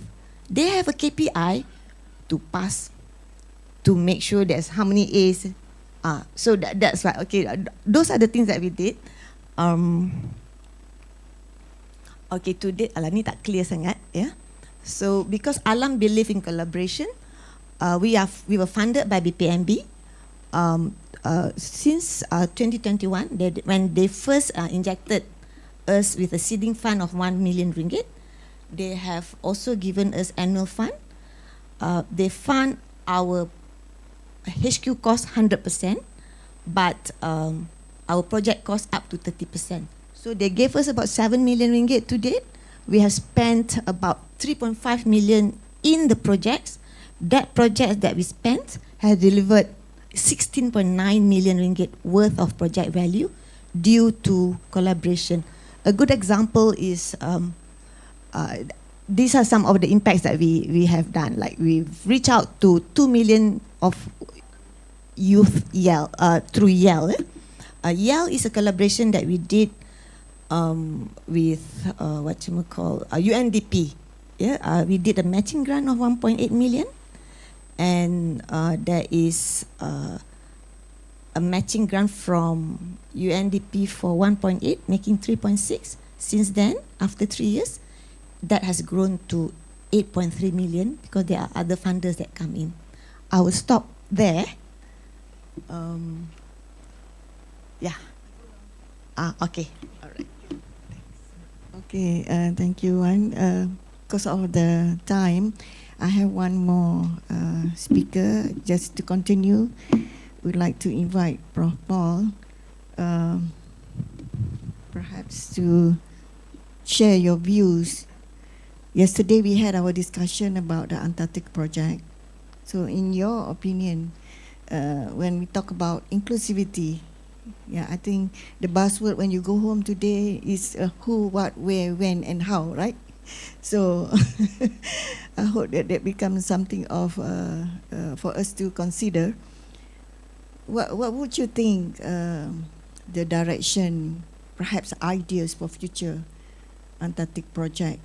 You know, especially we are being mandated to co-host with University of Malaya, and in what capacity in terms of to nurture that kind of leadership? Okay, Prof.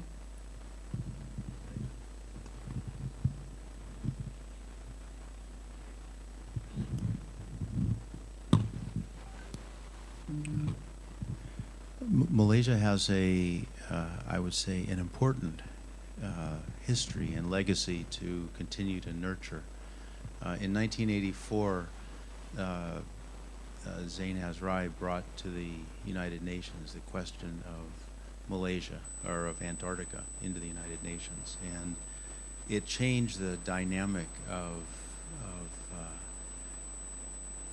the discussion. At the time, there was a convention on the conservation of Antarctic marine living resources, the concept of conservation including rational use, and there was discussion about a convention on the regulation of Antarctic mineral resource activities, and it was a prominent discussion, and as a consequence of the question of Antarctica being brought into the United Nations by Malaysia, the discussion changed, and questions of environmental protection became more important than mineral resource activities and its regulation.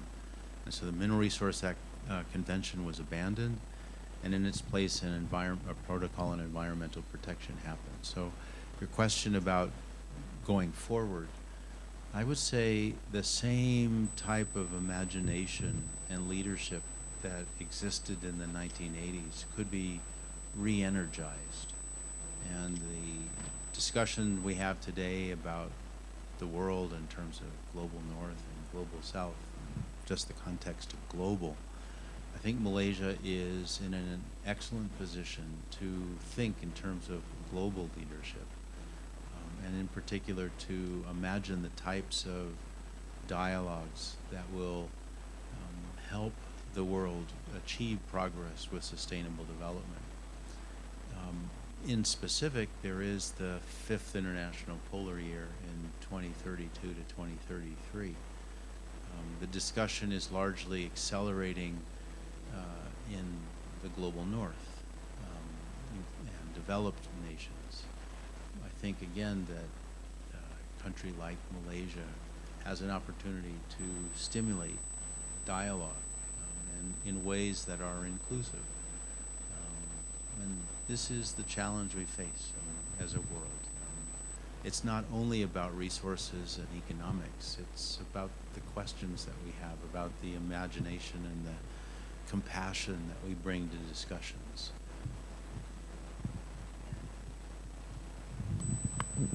Very relevant, because now I would like to invite Tan Sri to respond on this. Thank you.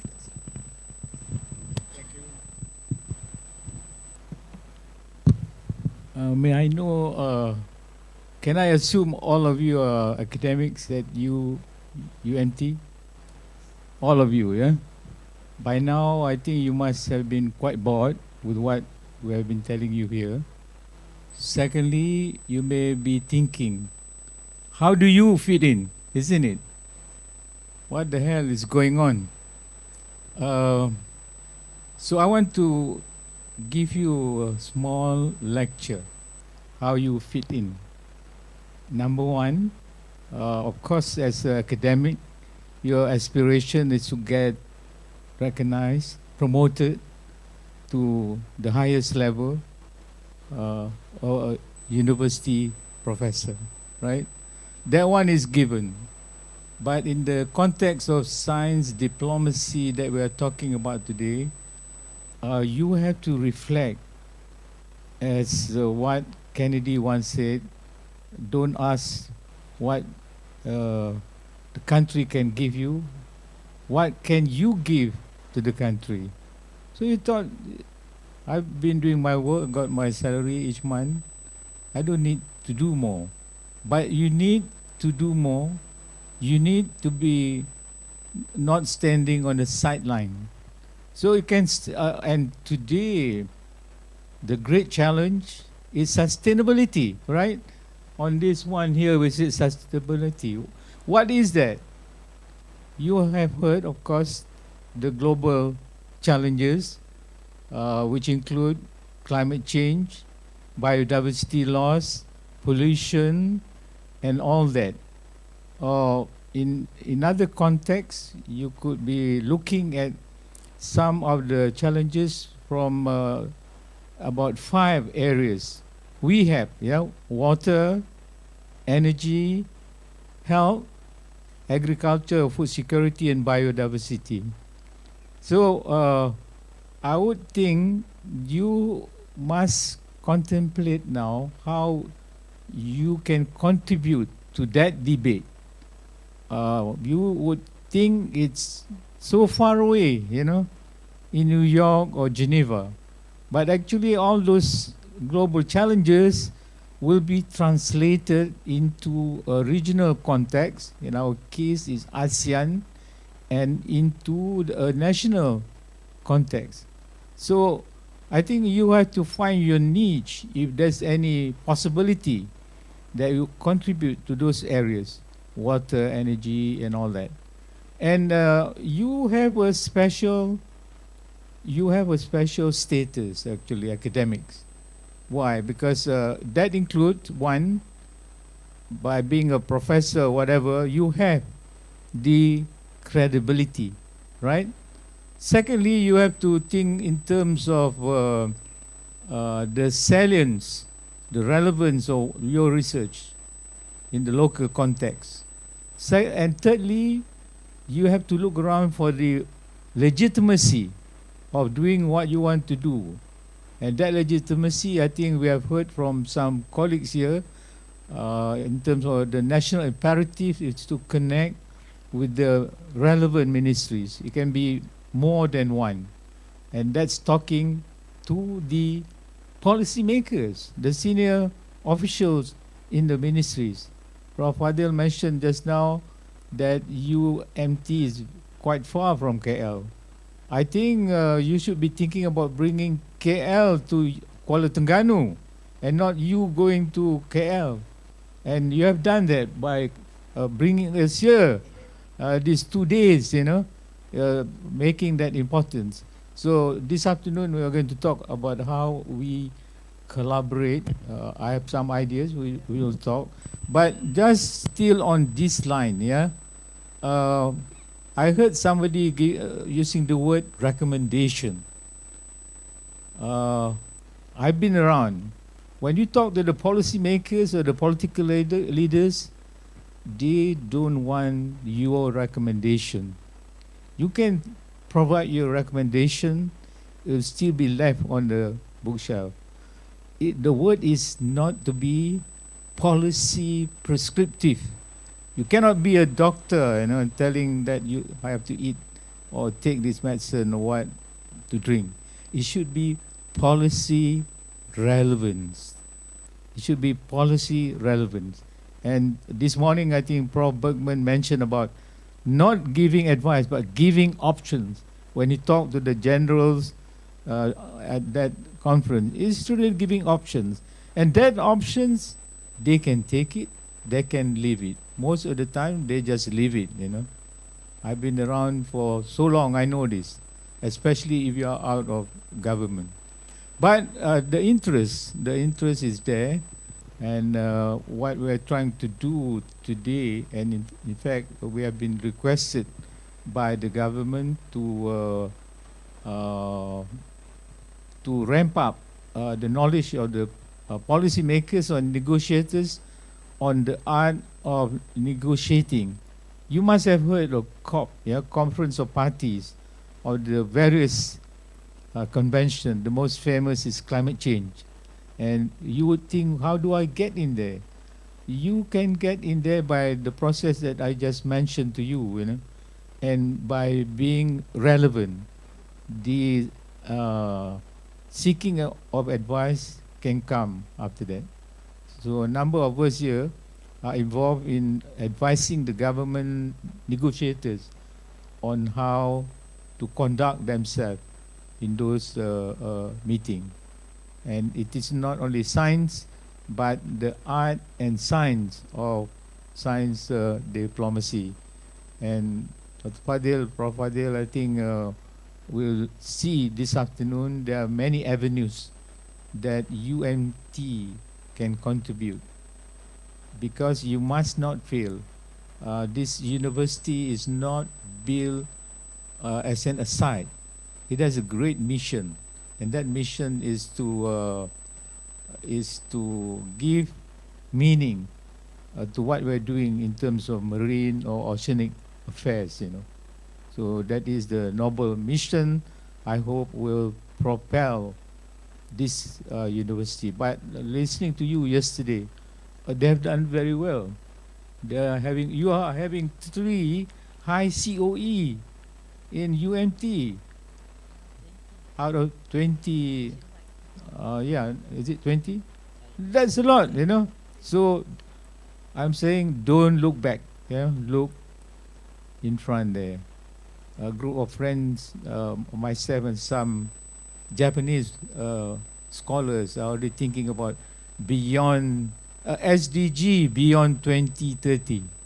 We're not talking about 2030 anymore. We're talking about 2050. And you guys have to know a lot of jargons like net zero 2050. How many have heard of that net zero 2050? You don't know about it? Must say, I'm not sure which planet are you coming from.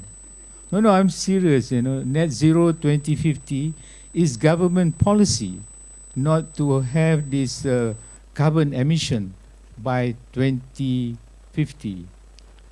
And it's in the agenda of the Prime Minister, and it's all about science advice and science diplomacy. So I hope we will come back again, and have you all. Thank you. You're most welcome, Tan Sri. I would like to pose this question to Professor, perhaps to add to what you have said before, with regards to unlock the value of the ocean through the establishment of beacon and to enhance our involvement. What is the strategy for UMT looking ahead? Okay, thank you, Dato'. Just to recap, for your information, we developed or we formed a new center last year, what we name it as Blue Economy Advancement Center, Beacon, UMT. It's a very unique entity in UMT because our intention is 2 things. One, how we can influence um, provide influence at national level on putting more effort into blue economy and sustainability, and at the same time taking all of the values that we have in UMT and offer it to the national level. So we've been quite successful so far. I'm happy to tell you that Beacon has been or involved with Ministry of Economy for a while in developing the blueprint of blue economy for Malaysia. Actually, the project was being handled by UCSI team, but KE invited Beacon to be the panel to review the project that being done by UCSI. I think it's a Propang. So it's a very nice arrangement because I think they finalized the blueprint and probably in 1 or 2 months time. In fact, there is a mention about blue economy in RMK 13. I think there's a few initiatives actually related back to the blueprint that they're going to launch in a few months' time. So they play a role. In fact, Tan Sri, for your information, our Beacon office is in Putrajaya. So we have a few of our staff in Putrajaya, and I think it's a good strategy because they end up going to KE quite frequently. They're being called for some workshop. They handle a workshop with the KE staff, provide them with some understanding on what blue economy is. Just to give you some, because some of you might not know what blue economy is. Blue economy is basically economy value comes from marine related industry, but the most important component is sustainability. So that's what blue economy is. So we want to promote sustainability in all industries related to marine and ocean. So I think Malaysia has done quite a lot. And talking about science diplomacy, Dato', ASEAN as a whole, Indonesia has started blue economy effort. Philippines, Vietnam, all of them has their own blueprint for blue economy. We are quite lagging behind, but we hope that we can catch up and working through ASEAN for the blue economy of the region. I would like to add to that as well because we met the director of the Beacon, the husband. So I'm quite surprised and also pleased to hear that he is now the representative or the secretariat for the parliament for youth parliament, Tan Sri. So you see the connection. We believe that by involving youth, we are their fresh ideas because they are the future beneficiaries.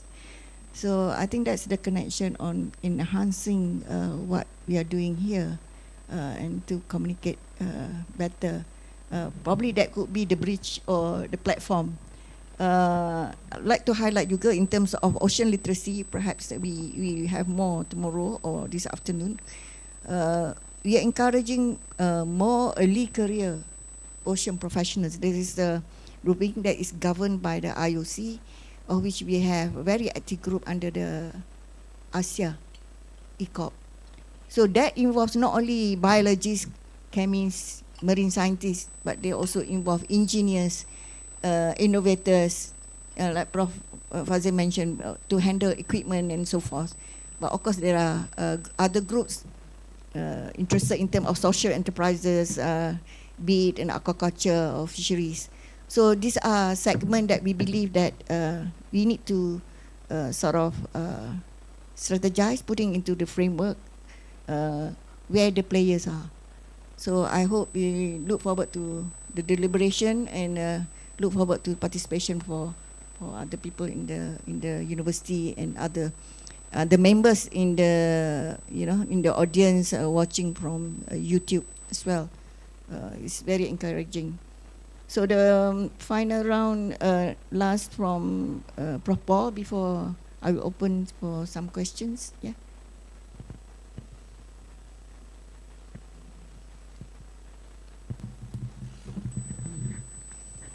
I think the comments, your last comments, Noraini, are absolutely correct. The challenge and responsibility we have is next generation leadership, and if we can create a create the capacity of next generation science diplomats, I think we offer hope for the world.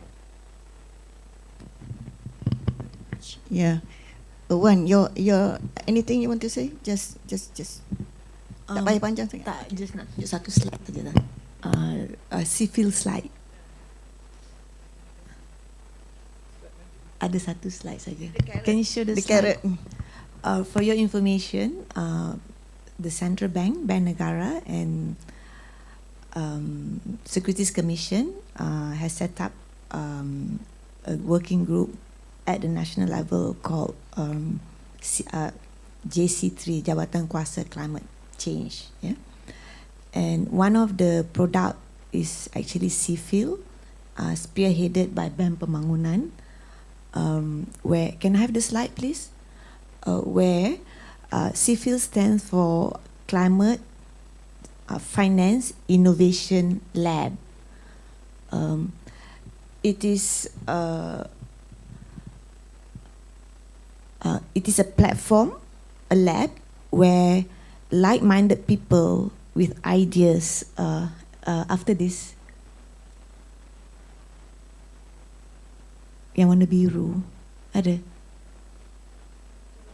Turun lagi.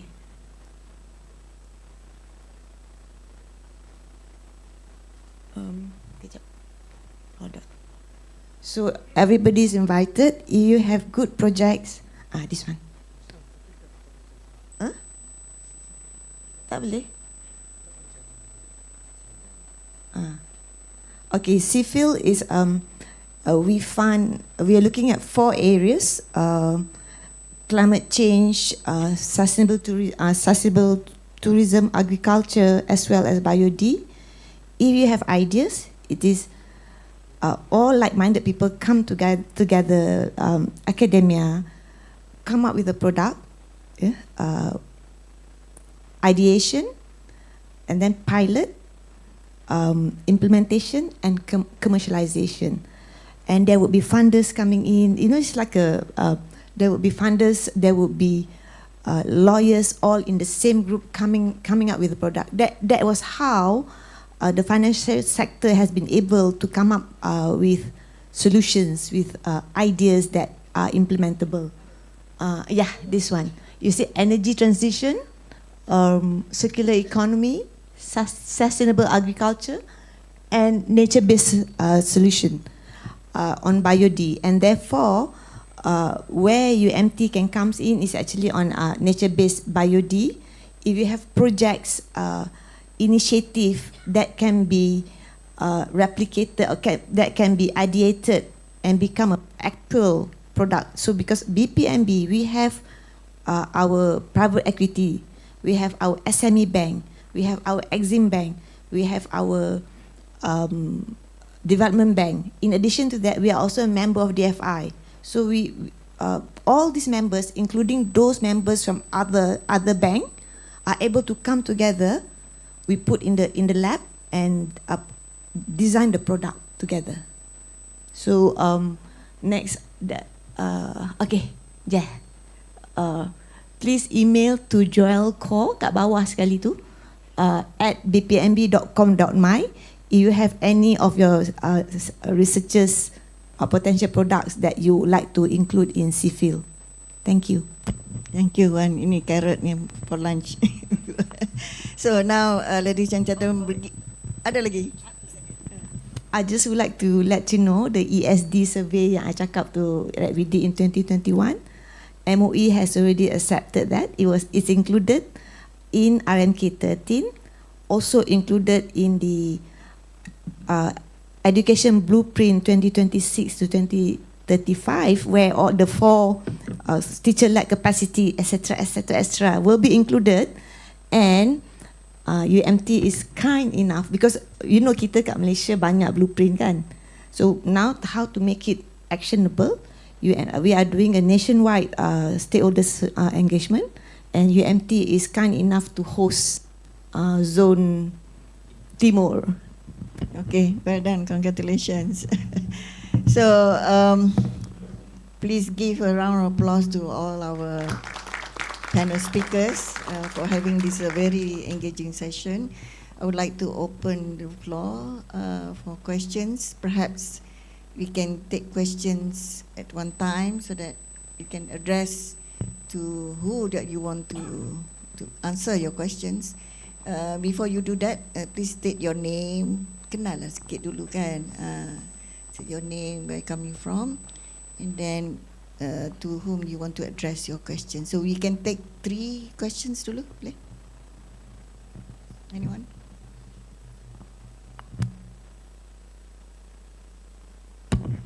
Kau dah lapar?